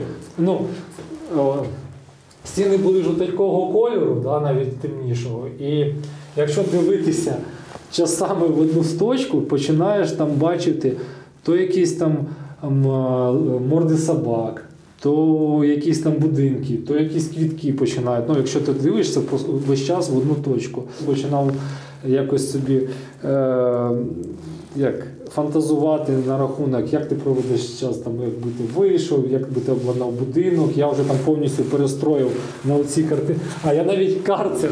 Думаю, якщо мені довго доведеться сидіти, можливо, я когось там завербую і скажу, що в мене там є якісь кошти. І, можливо, там якось, якщо мені там дадуть срок, то я б тут, можливо, до мене з часом якось буде якесь полегшення, там через рік-два я там зроблю, тут тумбочка, тут плазма, тут нари, тут диванчик, я вже так собі планував усе. Постійно треба було чимось, тільки в тебе пропадає тема для обміркування і одразу все. Просто. І ввечері думаєш: Господи, так, щоб серце зупинилося просто в вісні, і ти будеш щасливим. Тут хопа, зранку становишся, думаєш: Господи, хоча б ще добу протягнути, а вдруг можливо обмін, а обміни не відбуваються. І якби, знаєте, відбувалися якісь обміни, як на Курську, я б хоча б якась надія була. Тут обміни не відбувалися взагалі. І нам казали, як казали: вот, на кого нам міняти? Ваші у нас атаку, а русські в плен не здаються. І нас не обмінювали, і ти вже дійсно починаєш вірити. А коли били, отак б'ють, ти падаєш отак, вставай, ти так падаєш, пот з тебе отак. І стани, как стонет твоя жена. Не так твоя жена стонет, и дочка твоя не так стонет, а сын у нас гнилую картошку просит, но мы такое даже собакам не даем. Тобі ж, якщо брати всі ці умови, вони ще навіть на таку тему, яку заборонено зачіпати, да, по всім там моральним устоям, сім'ю. Вони навіть на цьому намагалися тебе просто знищити, щоб ти просто як взагалі. Мені це нагадало собаку Павлова. Ти стоїш весь день, твоя радість за день – це отримати баланду. І як тільки там ТВН в кінці СИЗО, а це десь метрів, можливо, 100, 150, можливо, так, може більше навіть. Як тільки ТВН ставиться на тележку, в мене вже тут слюні, і я вже як якийсь собака, як пес, я просто так, помилий ТВН там, після там, гречки, я вже на запах відчував. Це воно не солене, ніякі, я вже гречки. Це їжа просто помиє по факту? Ну, помиє, так. Да. У нас вода там була, одна вода. Розкажіть історію, як вас заставили в в'язниці боксувати. Таке ж теж було. Зміна з Новомосковська були просто відморожені. Просто відморожені. Вони нам забороняли на прогуляному дворику навіть рухатися взагалі після навіть того, як поб'ють. Взагалі не було. І це вони ввели це раз, два, півтора. І мені дуже цікаво було просто подивитися їм в очі, бо якось так було, що я зі своїм побратимом, який був по камері, якось інтимні послуги, що він мені зробив. Це запропонували прямо на. Я від цього відмовився, мене просто лупцювали дуже довго, нас ми так стояли, били мене і били його. Ну, били мене, типу, акцент, щоб я погодився, а я не погодився. І навіть офіцер сказав, я не знаю, як ти витримав це. І один стояв персням, інший по п'ятій точці, третій по спині і по ногам, і ключами. От яка зв'язка ключів по спині, дід старий. Відкривається лючок в стінці, не цей лючок, глазок, а лючок в стінці був. І він відкривається і каже, що 20-та камера, гулять хотите? Оце же прапорщик, малолетний. Гулять хотите? Мы никак не гражданчане. Хотите. И открывается вот эта скрипящая дверь. Я же доклад, закрой рот на выход, к досмотру. Мы же вылетаем на вулицю. І оце ж їхня, це ж в Новомосковську вел цю тему, стати отак от. І коли б'ють в грудну клітину, ми тільки стали в прогулковому дворі, його навіть не закривали. Одразу залітають з палицем, починали забивати, потім мені треба було так от стати. Мені вдарили декілька разів в грудну клітину, і після другого я вже зрозумів, що щось хруснуло тут, і я вже не можу просто так це терпіти. І я так стою в блоках, і кажу, просто забивайте, я не буду вже руки опускати. Вони намагалися їх виламати, але навіть худим, у мене було більше сили, ніж в них, щоб витримати.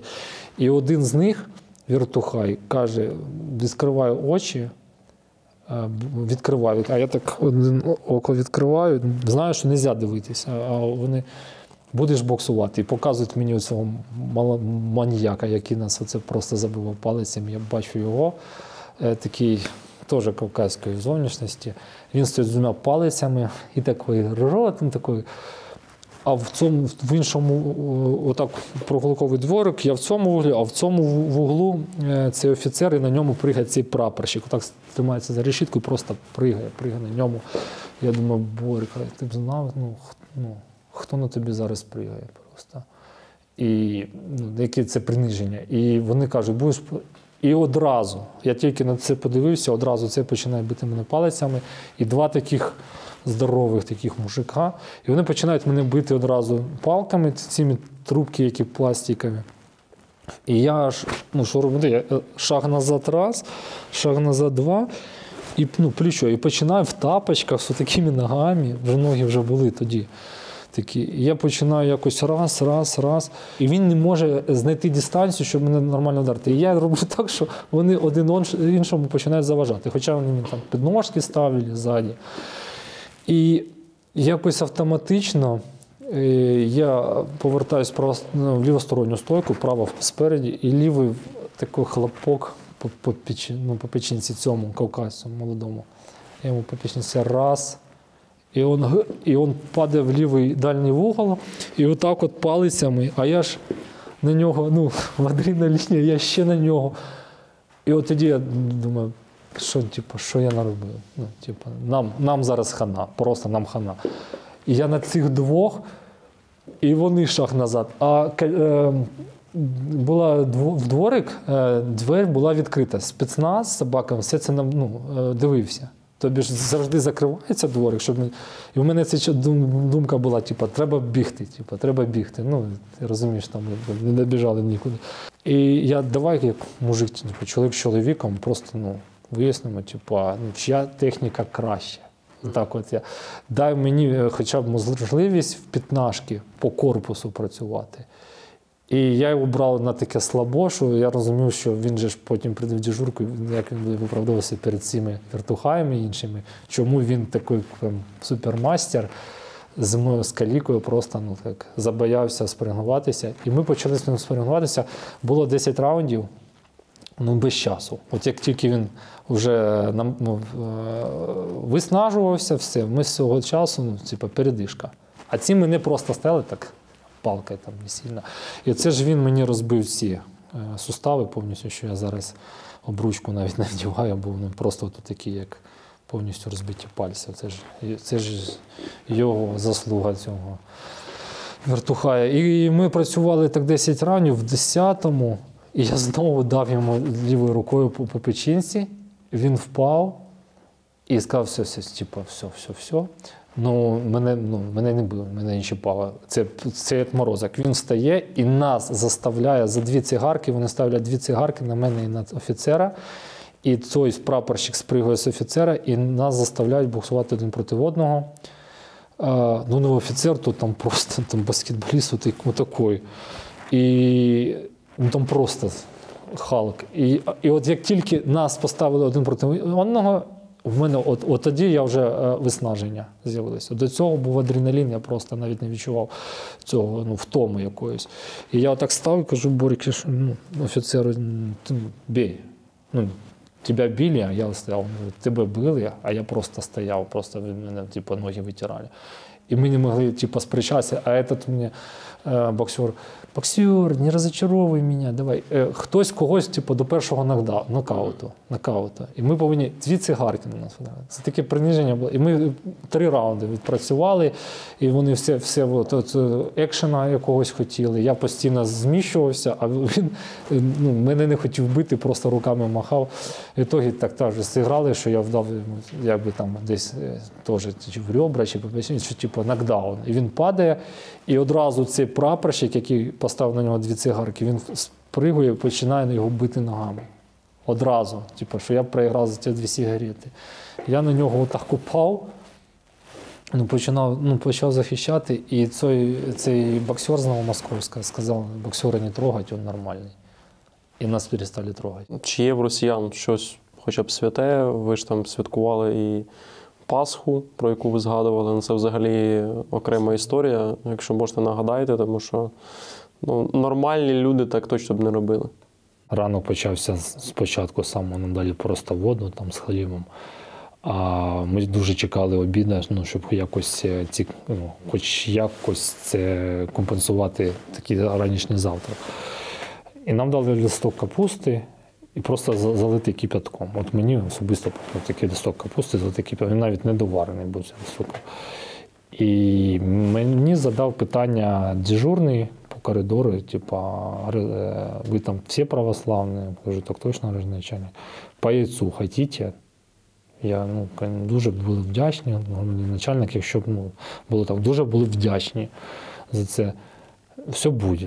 Вечором все буде. А ми чекали, що на вечірню баланду дасть хтось із, можливо, пів яйця. І ввечері ми чуємо, як приходить спецназ бурятський, і нас виводять на коридор і починають лупцати одразу в пах. По барабану, цивільний дід старий чи молодий просто починали бити. Причому, що отак кидали на пол, і ці спецназовці так ноги шире, руки вище. І я бачу, що він прям вражає цей звук, в нього не такий зовсім бас, але він хоче здаватися таким прям чоловіком. І буряти були більш жорстокі, що вони просто нас отак вставляли до стіни, отак от головою так бив, що аж отак от підбили. І в цей час другий був в пах, і нам так надавали, що ми не то, що заповзали в цю камеру, а потім 2 секунди до останнього, що повинні запустити в камеру. Свій день народження ви теж провели там? На день народження мій товариш сказав, що, можливо, за тебе, мабуть, дружина навіть не молиться, бо в нас був день народження 10 липня, і я віддав пів свого компоту, налив цьому товаришу і віддав пів куска хліба. І так я зробив з тим товаришем, з Борисом, я віддав йому пів куска хліба, і ми, все, він мене поздравив, відсвяткував, мені побажав, щоб я повернувся додому і колись став для нього кумом. Це таке було побажання. Але в цей день нас просто якийсь, я не знаю, щось, чи знали вони, що в мене день народження. Борис попросив баландьора, чи можна нам ще один кусок хліба на день народження. Що в мене день народження, є такий привід. Але це після ранішньої перевірки мене привели до медпункту, поставили у стіни.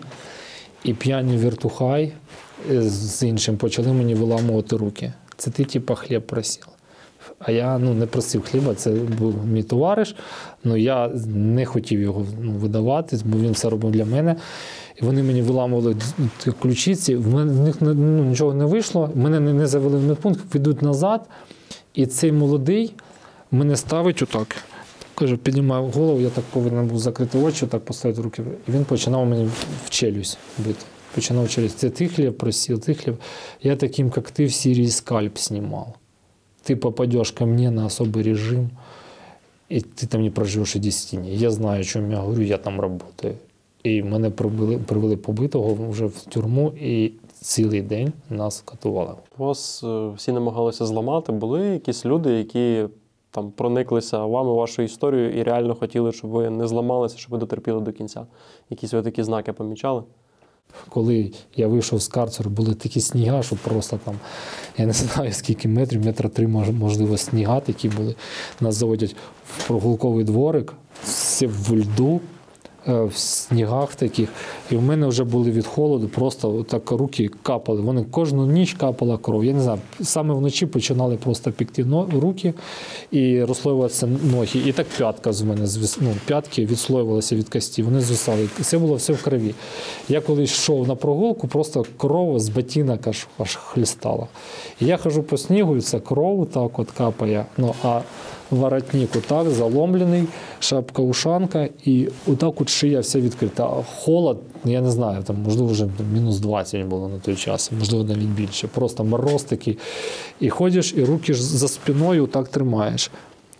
І хтось ходить по верху, і я знаю, що там гражданин начальник, як правило, ходить, дивиться, і я ж голову вниз, і це ти кікбоксер. І я думаю, нова зміна.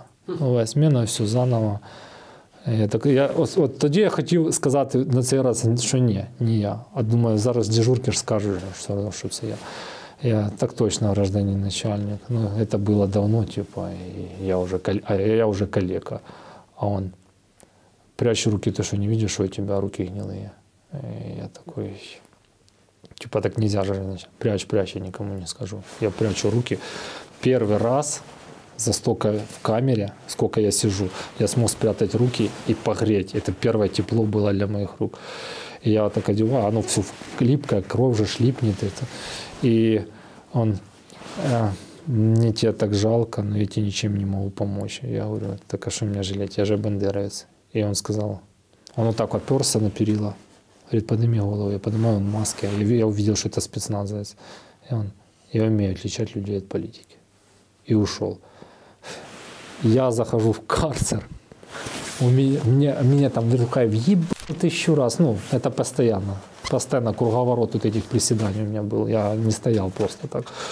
И он такой, я приседаю, а сам думаю, он смотрит сейчас на камеру, и он болеет за меня. И мне нельзя сломаться, потому что есть люди, которые мне все равно на мою жизнь. Это так мотивировало. У меня 2 дня я даже ночью вставал, они поднимают, и я такой, да, нехер делать. Становлюсь и приседаю, и это, и думаю, да нехер делать. У вас була зустріч із слідчим, який вам теж дав таку надію, мотивацію, як це все відбувалося.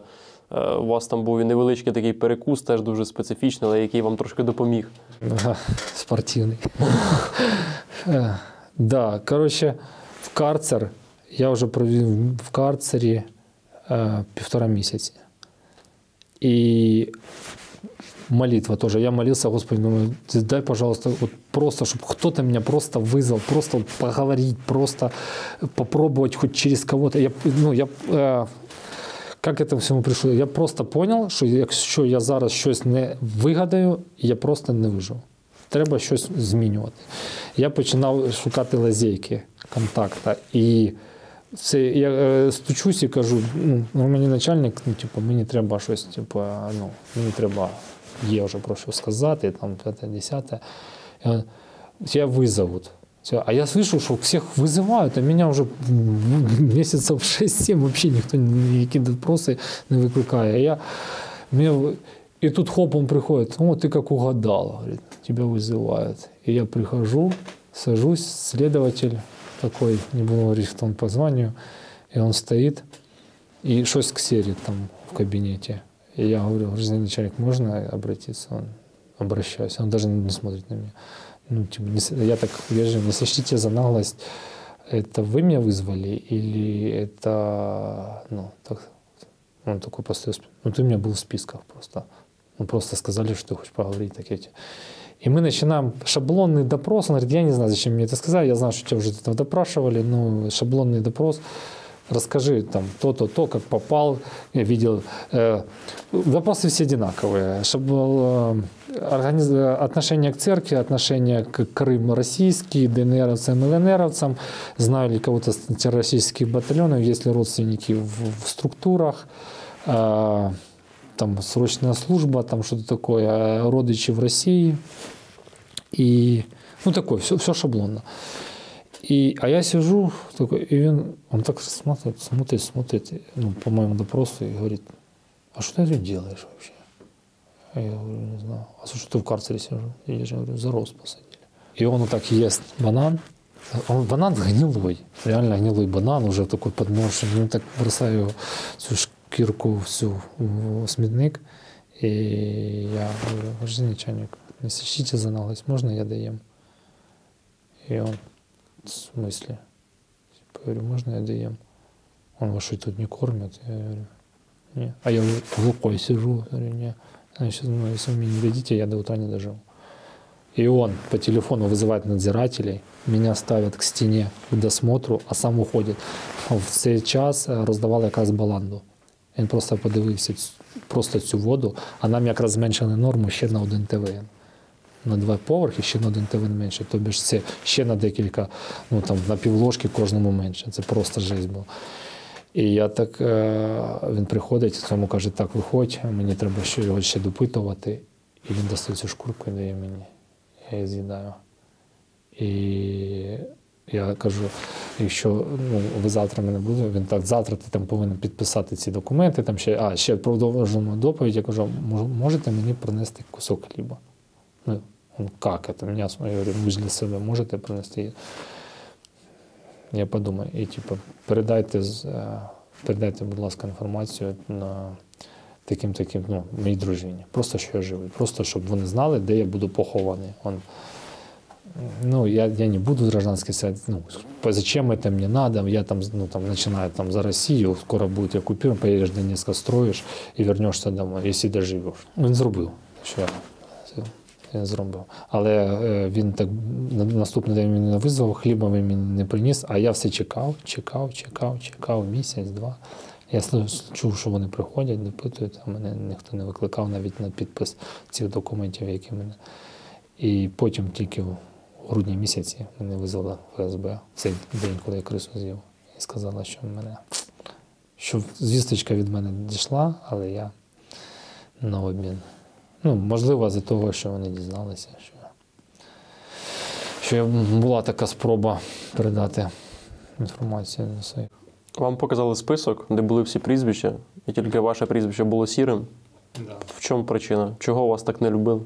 Я дійсно бачив цей список, я бачив спочатку просто така апатія, я кажу, який сенс мені триматися за життя. Я просто не вижив. Ти в карцері сидиш, а я прийшов з простирадлом, якраз виймаю, мене зловили з цим. Ти бачиш, ти ж зальотчик. А грітись не можна, одягати на себе нічого не можна. А як я повинен буду тут витримати? Я говорю, і мені взагалі немає ніякого сенсу триматися за життя, якщо мене не буде уміти. А тебе ніхто не дасть тут умереть, ти будеш гніть. Типа гніть медленно. Я заходжу в карцер, мені так капать. Я пам'ятаю, падаю під нари, починаю мити підлогу. І, після того мене все ж побили. І я просто з таким, господі, невже все так. Я навіть там залишив посилання, я написав там вірш, що ти там «Серые будни, быстрый рассвет, ты вроде жив, а вроде бы нет. Не коротаешь, глядя в окно, мне все знакомо, но нет ничего, что-то». Что-то все так знакомо, дома бегают два гнома, что-то такое. Думаю, попрощаюсь. Я понял, что я не буду. И в этот день я решил, что я закончу жизнь самоубийством. Ви могли померти вже десятки разів. Да. Чого ви вирішили повіситися? Коли мені сказали, що немає ніякої надії навіть не чекати на обмін, і я думаю, який сенс. Просто кожна хвилина витримати там, це було такі зусилля, а вже все менше і менше в мене було ресурсу. І якщо хоча б була якась надія, то коли мені сказали, що мене не будуть зовсім обмінювати, я розумію, що там 1000 людей, я ще йду по спискам як якийсь там водій, навіть ніякого не маю значення для України як такого, і я розумію, що який сенс. Повіситися у вас не вийшло. Як це все було? Бабуся. Прийшла бабуся, ходила, мила мені умивальник.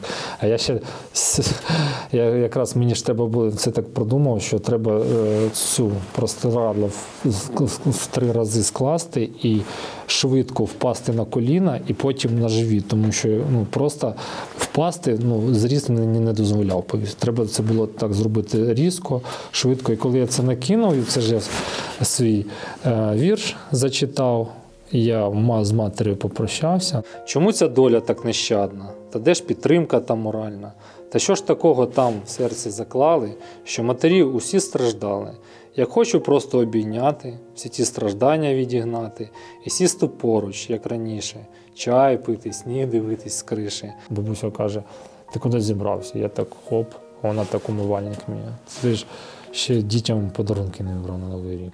А я от розумію, що в карцері, я не розумію, як в духі вже до мене приходили, вже неодноразово. Серйозно? Ілля Муромець приходив, мощі. Галюцинації вже? Не Чи ви реально їх бачили як живих людей? Мені як живі люди, просто я розумів, що це не от в карцері, я розумів, що це як потойбіччя, і я з ними спілкувався, і навіть Антоній і Ілля Муромець, вони мене змотивували там, я думав, я бачив їх худих, і бачу, вони як мощі такі сухі. І мені Ілля Муромець сказав, ти ще повернешся і прийдеш до мене. І я прийшов в цю лавру, коли приїхав, до його мощі. А він каже, я ж витримав. І Антоній каже, я ж витримував затворничество. І це при тому, що ви не сильно віруючий, як ви казали? Я взагалі не віруюча людина був. І тільки на війні почав хоча б молитву «Отче наш» згадав. І я думаю, чим я, що я хуже Іллі Муромця. Я теж змогу видержати. Вони ж якось на воді хлібі витримували. Тобі ж мені треба було змінити свідомість для того, щоб витримати. І також на рахунок підйомів вночі. Як спортсмен я розумію, що це мене виснажує повністю, і це взагалі повністю негативно впливає на мій організм. А потім я згадав, що в мене 2 дитини, і я так кожну ніч отак от, що з одним, що з другим до 3 ночі кожного дня скакав і думаю, якщо подумати, що в мене дружина зараз вагітна і в мене 3-я дитина. А як ви перейшли від стану, що ви хотіли повіситися, до більш-менш якогось позитивного, що у вас з'явилася така надія, що все-таки може щось буде, може буде обмін? Ніяк не перейшов, взагалі ніяк не перейшов. Мені постійно грала ця пісня «Джингабел, Джингабел». Всім можна було сідати на півгодини ввечері і півгодини зранку. І це під камери, якась команда зверху прийшла, бо була перевірка, у всіх ноги були такі. А карцерам ні. А в мене в цей час там на тапік ведуть, там ще кудись, током. І в цей час мене виводять і зламали мені копчик. І коли мені зламали копчик, це десь за день до обміну, я так пам'ятаю, це сніг, вони ти нас вже з***мало. І я такий, я більше так не буду. Думаю, що я зробив? Що я опять зробив? А да ти Ты все время говоришь, что ты не будешь, ты все равно стоишь и крутишься. Я думаю, що я зробив? Шею розм'яв, раз за день. Я 28-го чую, що починають виводити з кожної камери по людині, 9 людей вивели. Не з кожної камери, а там з одної камери 2, а з іншої 1, а так 9 людей. І я думаю, капець, коли команда з каткою на вихід і з катку кидаєш в коридорі, це вже зрозуміло, що це чи інша тюрма, це не переход в іншу камеру, це інша тюрма, чи, можливо, обмін під Новий рік. А ще такого не відбувалося. І я такий, можливо, це хтось чув, що я тут в карці, можливо, хтось просто скаже моїй дружині, що я живий. Потім думаю, а якщо скажеш, що я живий, так треба ж триматися за життя, так краще нехай не знають, що я живий. Я просто помру, да і все. І я таки думав, що краще я помру, і мені вже, чесно, буде байдуже. Вже хоча б зверху своїх дітей буду бачити зверху, а так я взагалі їх не побачу. У вас там був фактично такий сучасний голодомор, що вам доводилось їсти, ви розповідали і черв'яки, і щурі. Черв'яків я з'їв, да. Черв'яків я з'їв десь наприкінці літа, десь початок вересня, мабуть. Це ж нічого не дало взагалі? Прям ситості взагалі нічого не дало. Черв'яків, але от я просто на себе настроїв, що це якась, хоча б якийсь білок, і це на 200, 100 калорій більше, ніж я отримав вчора пайку. Це плюс до моєї пайки. Якщо я сьогодні на 100 калорій більше отримав, значить вчора я дожив до ранку, значить і сьогодні я ще більше шансів у мене дожити до ранку. Але все одно у мене була система, як тільки я приймав баланду, з'їв, черв'яка я з'їв вже на вечір, бо я не витримав, коли цей виводок я з'їв. А черв'як цей засохший залишився. Я вже просто, коли я за них згадав, я вже не міг просто знати, що він тут є. Я просто голодний стою і жду наступний виводок. Я з'їв його в цей же день і почав присідати, щоб шлунок якось зупинити шлунок. А слюну весь час спльовував. А присідав з відкритим ртом, щоб якомога більше холодного повітря надихатися, і в мене повністю пересохло в роті, тоді буде більше хотітися пити, ніж їсти. Пацюк не саме не гірше. Пацюк саме, як на мене, так взагалі. Просто це ж не так, що я там раз, і він біжав, я морально ще до 20-ї камери вже до цього готувався. І я офіцеру казав, що це треба зробити. А він не погоджувався на це. Йому бридко було? Тоді було бридко. В карцері я вже не знаю, можливо, би він погодився, але вона до мене чомусь. Ви 4 місяці думали про те, як з'їсти щура? Да. Перше я в 20-й камері просто побачив, як вночі щур почав вилазити. А в карцер це якраз під моєю камерою. І він жив в камері, там, де камера, яка мене знімає. І вони його травили, цього щура. Але я взагалі втратив вже надію, що я щось поїм. Пацюк жив отут. Вони жили тут, камера була, і тут був грамофон. І такий лючок був. І вона над камерою, я не знаю, як вона виповзла, маленький пацюк, і він спустився сюди. Я вже побачив, коли він був отут, по кормяку. Отут кормяк, куди я отак повинен був приймати баланду, отак ставити. Спасибо, гражданин начальнику, самому лучшему повару Валерьевичу.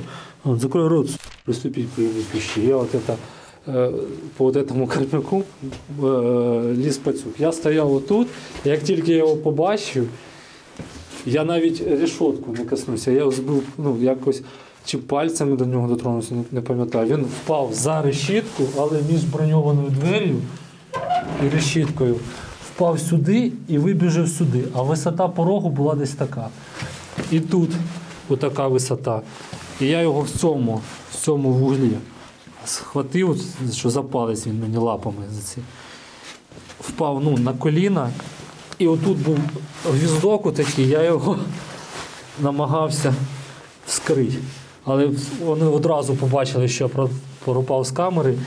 Я його закидую до рота. І чую, що вже все, відкриваються перші двері, а тут решітка залишається.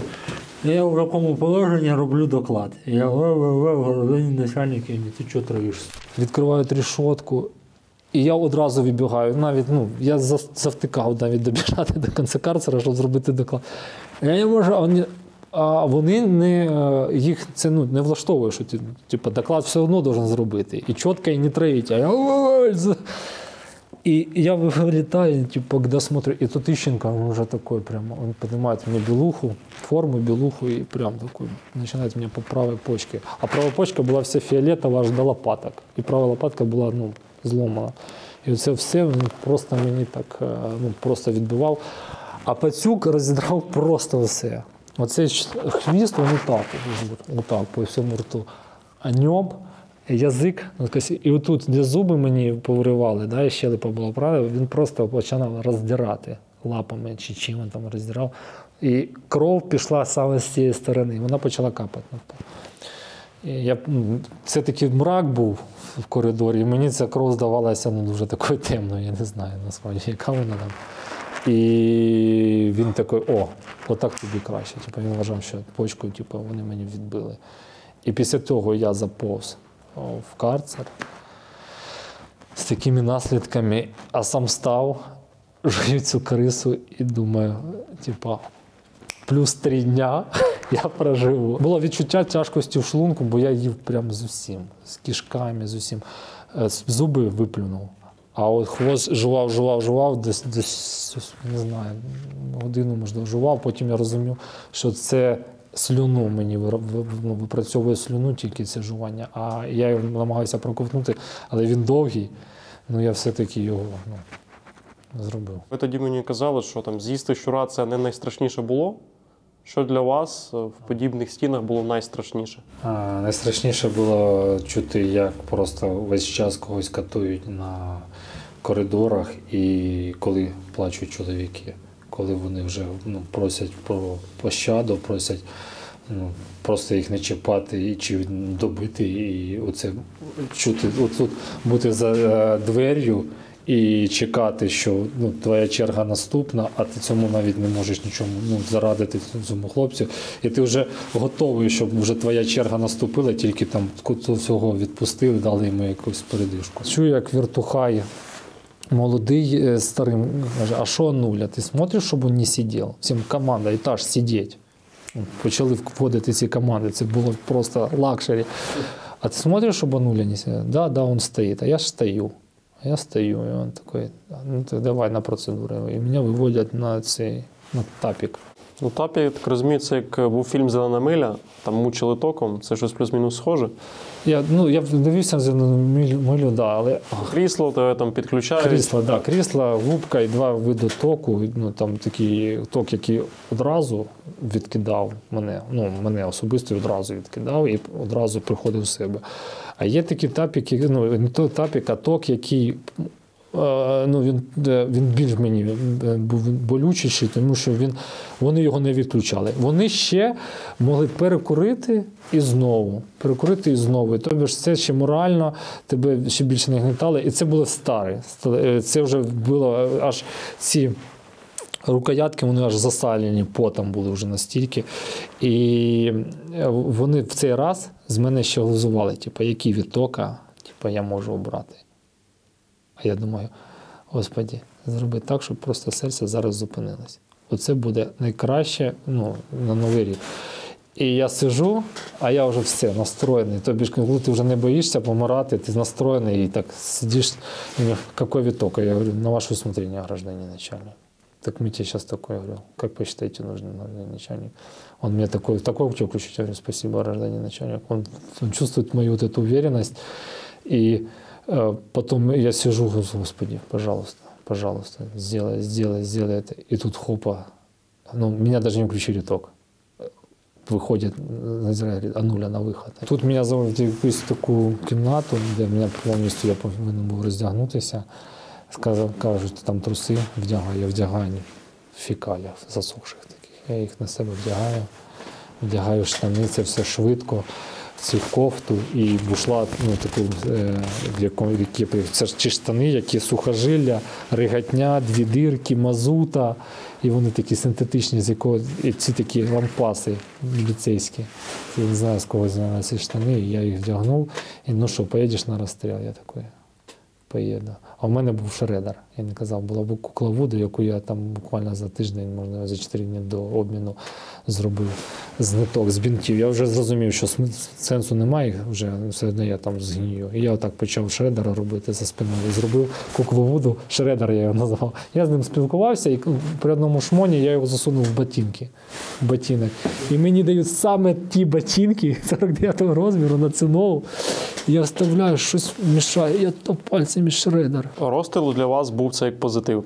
Так, да, як позитив. Ну, я навіть коли дізнався про Єленівку, я от клянусь вам, ну, я молився, щоб сюди також прилетіло. Але бачив, які там стіни, думав, прилетить, але не розіб'є цю тюрму. Я молився, щоб це закінчилося. Ну, на той час я молився, щоб нам також, я вважав, що це нам повезло. Як вас поміняли зрештою? Як це все відбувалося? Перша зустріч з українцем? Тут Курськ треба вспомнити. Я на день повернувся до Курська. І це дуже... Я повертаю, нас садять в автозак, ми їдемо 4 години в літак, прилітаємо, десь годину ми назад летіли, і руки вже були отак. Було 2 спецназовця. І коли я прилітаю, мені вже настільки було все одно, треба ж хоч щось побачити перед смертю. Да? І я так підіймаю скотч в ілюмінатор, Курськ. Знов собаки, знову автозаки. Я думаю, якщо це нова прийомка, опять меня в автозак, рвут мне ногу об ступеньки, об железно, розривається нога. Я приїжджаю в тюрму, бачу цю підлогу, це опять цей Курськ. Підходять до мене, і я по взуттю пізнаю цього спецназовця, але форма вже була не чорна, а зелена. І він отак, Ануля, це що, ти? Мы ж тебя предупреждали. Я думаю, как? Как меня можна було узнати? І мене вивели в якісь карти, там, не так, пару там палець дали, так вже не прибивали. Нас перевели на етаж до зеків, але окрема камера. І я хлопцям, це дуже такий важливий момент, я хлопцям кажу, ви як хочете, я повинен, я буду добавки, попросити добавки, тому що, я не вижив. Я з карцера, я не знаю, де ви сиділи, але я з карцера, я не вижив. І був напроти зі мною такий офіцер, він досі сидів, його повернули, його не обміняли. І я говорю, я буду просити добавки, а вдруг, прокатить під Новий рік, не надо. Я понимаю, що це може бути подстава, а вдруг? Я не виживу. І вони такі, і я прошу баланду, всі мене там толкають, гражданин начальник, можна там до 2-метрового нехватчика баланду, тільки з карцера. И он так аж морду туда, лицо. Я аж привык с ней смотреть. Он видит, что я уже все как правильно делаю, что ко мне... Сколько в карцере было? Я говорю, 108 дней. А он, наверное, не знал, что я не с этой тюрьмы сказал. И тут баландер, фух, по полтарелки каши, по полтарелки. Мы передаем вот так вот тарелки, и меня все спрашивают, на сколько дней? На сколько дней дают? И дает что-то там, не 3 буханки хлеба, там что-то 5, по-моему, я не помню, там что-то больше. Мы садимся, это, наверное, на несколько дней дает. Мы садимся, опять открывается кормяк, я опять становлюсь, гражданин начальник, закрой сука. Дается еще что-то 2 буханки хлеба. Мясник говорит, это 100%, пацаны мне говорили, это 100% на несколько суток. Тут только уже доедаем, и тут опять рвется кормяк, и опять докладываем, и опять 1,5 буханки хлеба.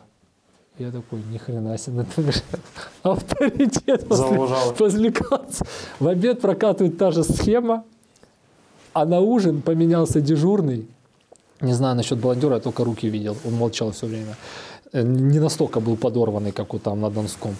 И этот дежурный, я прошу гражданина начальника, можно там надо как-то трошки калорий поднабрать. Он так, иди сюда, я так нагинаюсь к кормяку, он меня как ловит, и так, как ударит. Я вышел с сбитым этим глазом. И я назад бьюсь головой об решетку, я между решеткой и бронированной дверью застрял. И моя кровь так вот капает. И я говорю, да был же в карцере столько. И я вижу, пока он меня бьет, а баландер вот так вот. Каш, и так полную тарелку этих кишков рыбьих и костей, то бишь, ни хрена себе, рыбу, поесть. И я вот так вот с кровью все это попадает, и все вот так вот берут эти тарелки, все сидят и все молчат. И никто не побрезгал с моей кровью все-таки поесть эту баланду. І на утро нас піднімають в 5 ранку, називають 9 чоловік з 10. 10-го досі ще не повернули. І нас повезли, довго везли, потім пересаджували в якийсь басейн, потім нас в автозак. І ще везли, і я вже думав, якщо бачу якісь поля, там так от сиділи. І потім хоп, спецназ виходить, і я так ще підбиваю срочника, кажу, якщо буде нова прийомка, я не витримаю, я буду біжати.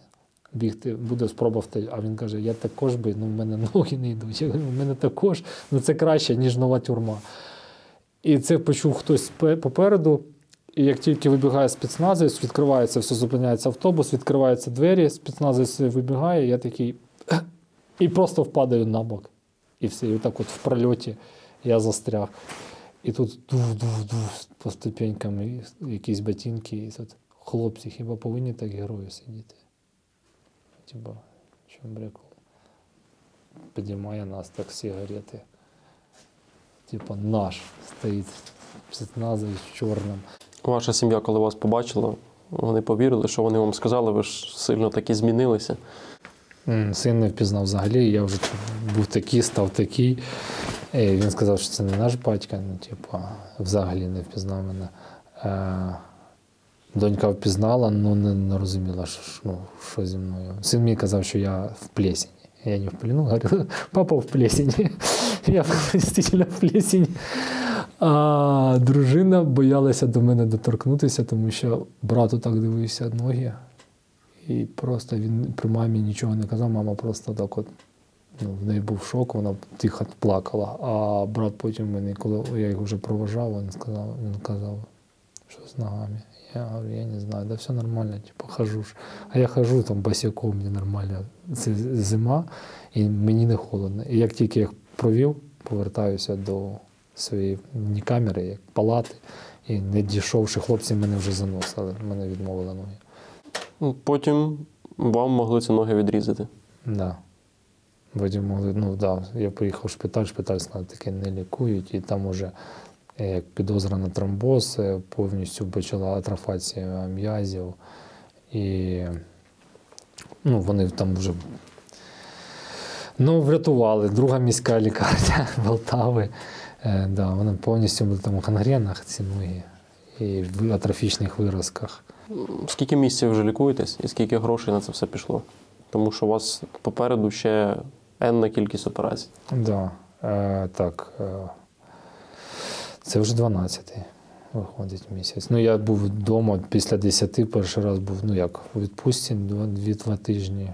Потім тиждень як на службі і знову на лікування. І це вже, як 11-й безперервно 11, якщо так рахувати. А грошей пішло 28 тисяч євро. Скільки? 28 тисяч євро. Вам ці гроші давала держава, чи ви ці гроші збирали сам, шукали? Мені допомагали друзі. Держава, як лікування, як таке було безкоштовно, наприклад, на стаціонарі. Не всі ліки були, не всі вітаміни, всі ліки були безкоштовні, не всі операції. Деякі навіть треба було там щось. Малюнок, який мені малював син весь час, і це син мені мій автодом, причеп намалював. Йому там було тільки 3 роки, він все чекав. А моя донька на Новий рік просила Діда Мороза, щоб я повернувся, і це все здійснилося. Це мені подарували при обміні діти в першому селищі, як тільки. Любі воїни, пишаюсь тобою, молюся за тебе, повертайся скоріше з перемогою. Слава Україні! Я розумію, що від своїх дітей малюнки дуже приємні, коли вам ось Це українські діти подарували. Я вже скільки лікарень, я з собою просто вожу ці малюнки. Так що ті, хто малював, я дуже вам вдячний. І я дійсно, мені подобається живопис і всі малюнки. Я їх буду дійсно зберігати. І, це ж для пам'яті це автобудинок, який малював мій син. Ви згадували про свого батька.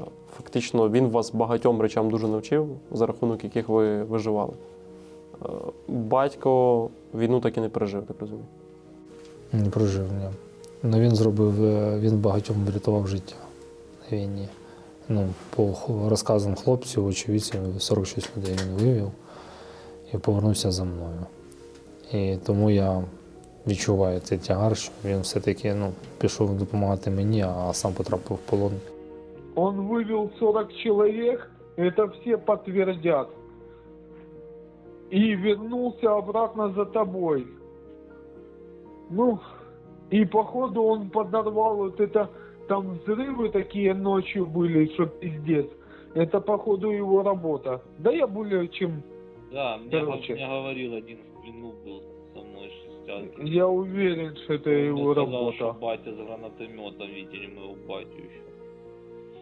Что он тоже Я хотел. уверен, что это его работа, что он походу тебя не нашел и, уже пошел, как говорится, на пиздец. І що ж, я сина роль закінчив, то де ж пораду мені взяти? Тепер я батько, ще не дід я, і внуків буду все ж чекати. Це все можливо, бо нас вчив ти, що самогубство за когось мною не є любов. Любов – то є життя будь-якою ціною. Так як же хочу повернути ті всі моменти за життя? Та неможливо, розумію, я вже не є мале дитя. Любов – это не умереть ради кого-то, а выжить любой ценой. От батькова слова.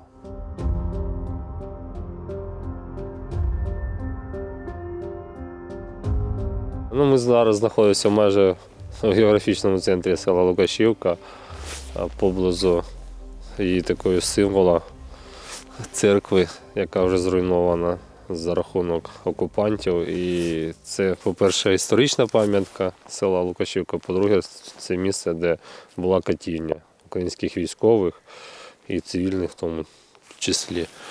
І тут загинув мій батько. Хочеться прийти, показати, побачити, що там. Тут були справжні, прям цвіт російської нації в скобочках, тому отморозки.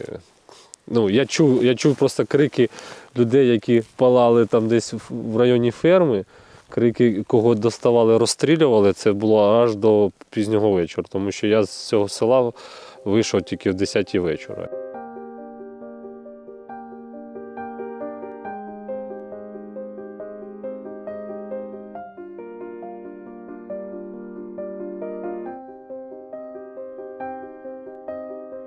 Наслідки перебування в Великомученській Росії, я думаю, тут видно, бачите, яка криша залишилася. Церква ця функціонувала повністю, тут були служби до приходу визволителів.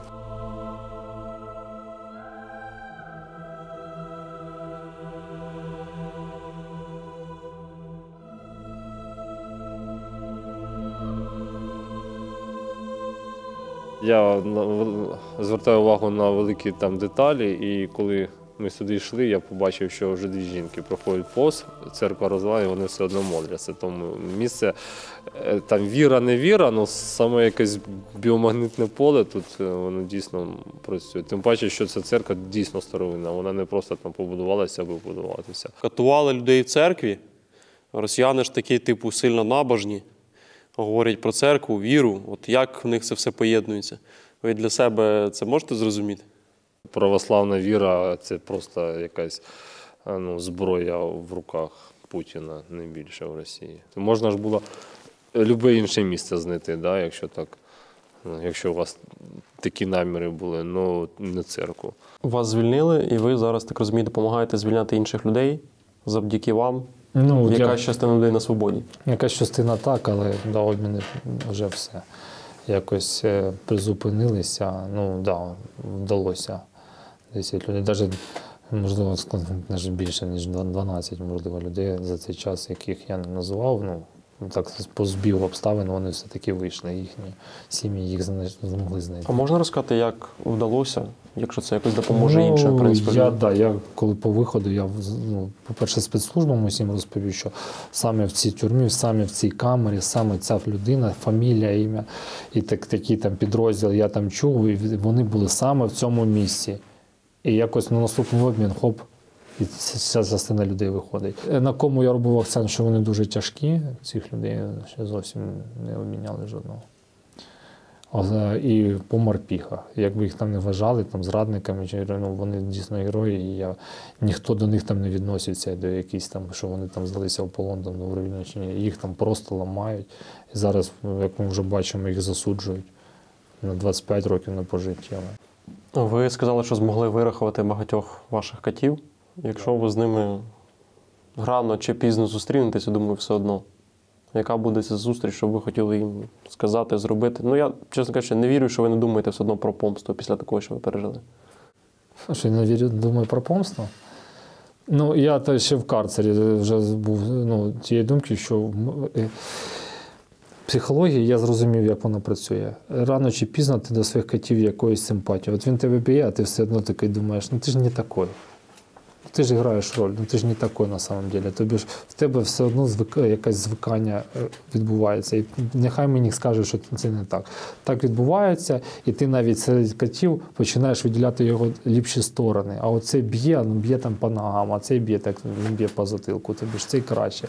І я тоді думав, ну, в мене навіть не було, можливо, сил на той час, і навіть не було бажання їм мстити. Думаю, якщо я вийду, мене не буде. Я розумів, по якій причині вони це роблять. Тобто вони не розуміли взагалі причину наслідкової дії своїх вчинків. Я розумів, що їх до цього призвело. Просто їхня тупість, і їм неможливо було це пояснити. Я їх також вважав, що в них якась там зайва хромосома, і я просто не можу образити ту людину, яка просто не розуміє, що вона робить. Оце просто якийсь маняк. Але побачити, і от деякі з них виділити я хочу. І я хочу, щоб вони просто не то, що я їх там бив, там катував, просто хочу, щоб вони просто в цьому режимі побули деякий час, просто пропрацювали там років 20. Просто пропрацювали на благо країни. Оце було, мені казали, це була помста. Тобто філігранно це зробити. Не просто тупо взяти і побити. Ну, я там замислювався з хлопцями і казав, я б особисто не зміг би так бити. І я хочу це зробити філігранно. Я знайду, я хочу, щоб вони просто помучились на благо країни. Дякую вам за інтерв'ю, за те, що ви повернулися, не зламалися. І я думаю, що ви рано чи пізно їх все одно знайдете. Друзі, не забудьте поширити це відео. Ще більше матеріалів без цензури буде у моєму телеграмі. Заходьте туди. А в коментарях напишіть кілька приємних слів для Олексія. І не забувайте, що під відео є реквізити, збір на його лікування. Як ви емоційно не поламалися? Тому що після такого часто ж немає емоцій, там ні сльозу пустити, ні усміхатися, нічого. Це також ця ширма, це, знаю, захисна реакція організму просто на такі речі, які я не можу. Якщо я не можу зараз плакати, то я просто посміхаюся на ці речі. А насправді мені дуже не смішно. Дуже не смішно. Просто зараз посмішка в мене від того, що все-таки я цих бурятів обіграв. Я все одно повернуся на це місце, хоча вони мене хотіли застрелити. Я ж коли, дивіться, тут такий момент, я коли повертався і все одно, я просив, щоб мені дали телефон зателефонувати просто дружині, я був морально готовий, щоб мене застрелити. У мене не було вже сил ніяких навіть, їм щось там доказувати. І я отак повертаюсь на колінах, і тут був бурят і полубурят. І цей полубурят, він в мене стріляє от сюди, 2 постріли робить. І я не встиг навіть злякатися. І він такий, да он 100% кадровий воєнний, починає мене бити. Тобі ж все, що я не робив, все шло не так, як я. То я не орал, то я какой-то крепкий орешек, меня еще сильнее начало. То я не испугался, я кадровый военный. Я понял, что все, что не делаю, все не то. Буряты, я надеюсь, что вы уже в земле, в черноземе давно в черноземе. Если нет, то я лично вас найду. Я вам обещаю. Я відчуваю те, що я знайду тих людей, які... Вона якось карма, вона так працює. Тому. Тобі ж, бачите, я навіть забув. Капець, а ну сфоткай.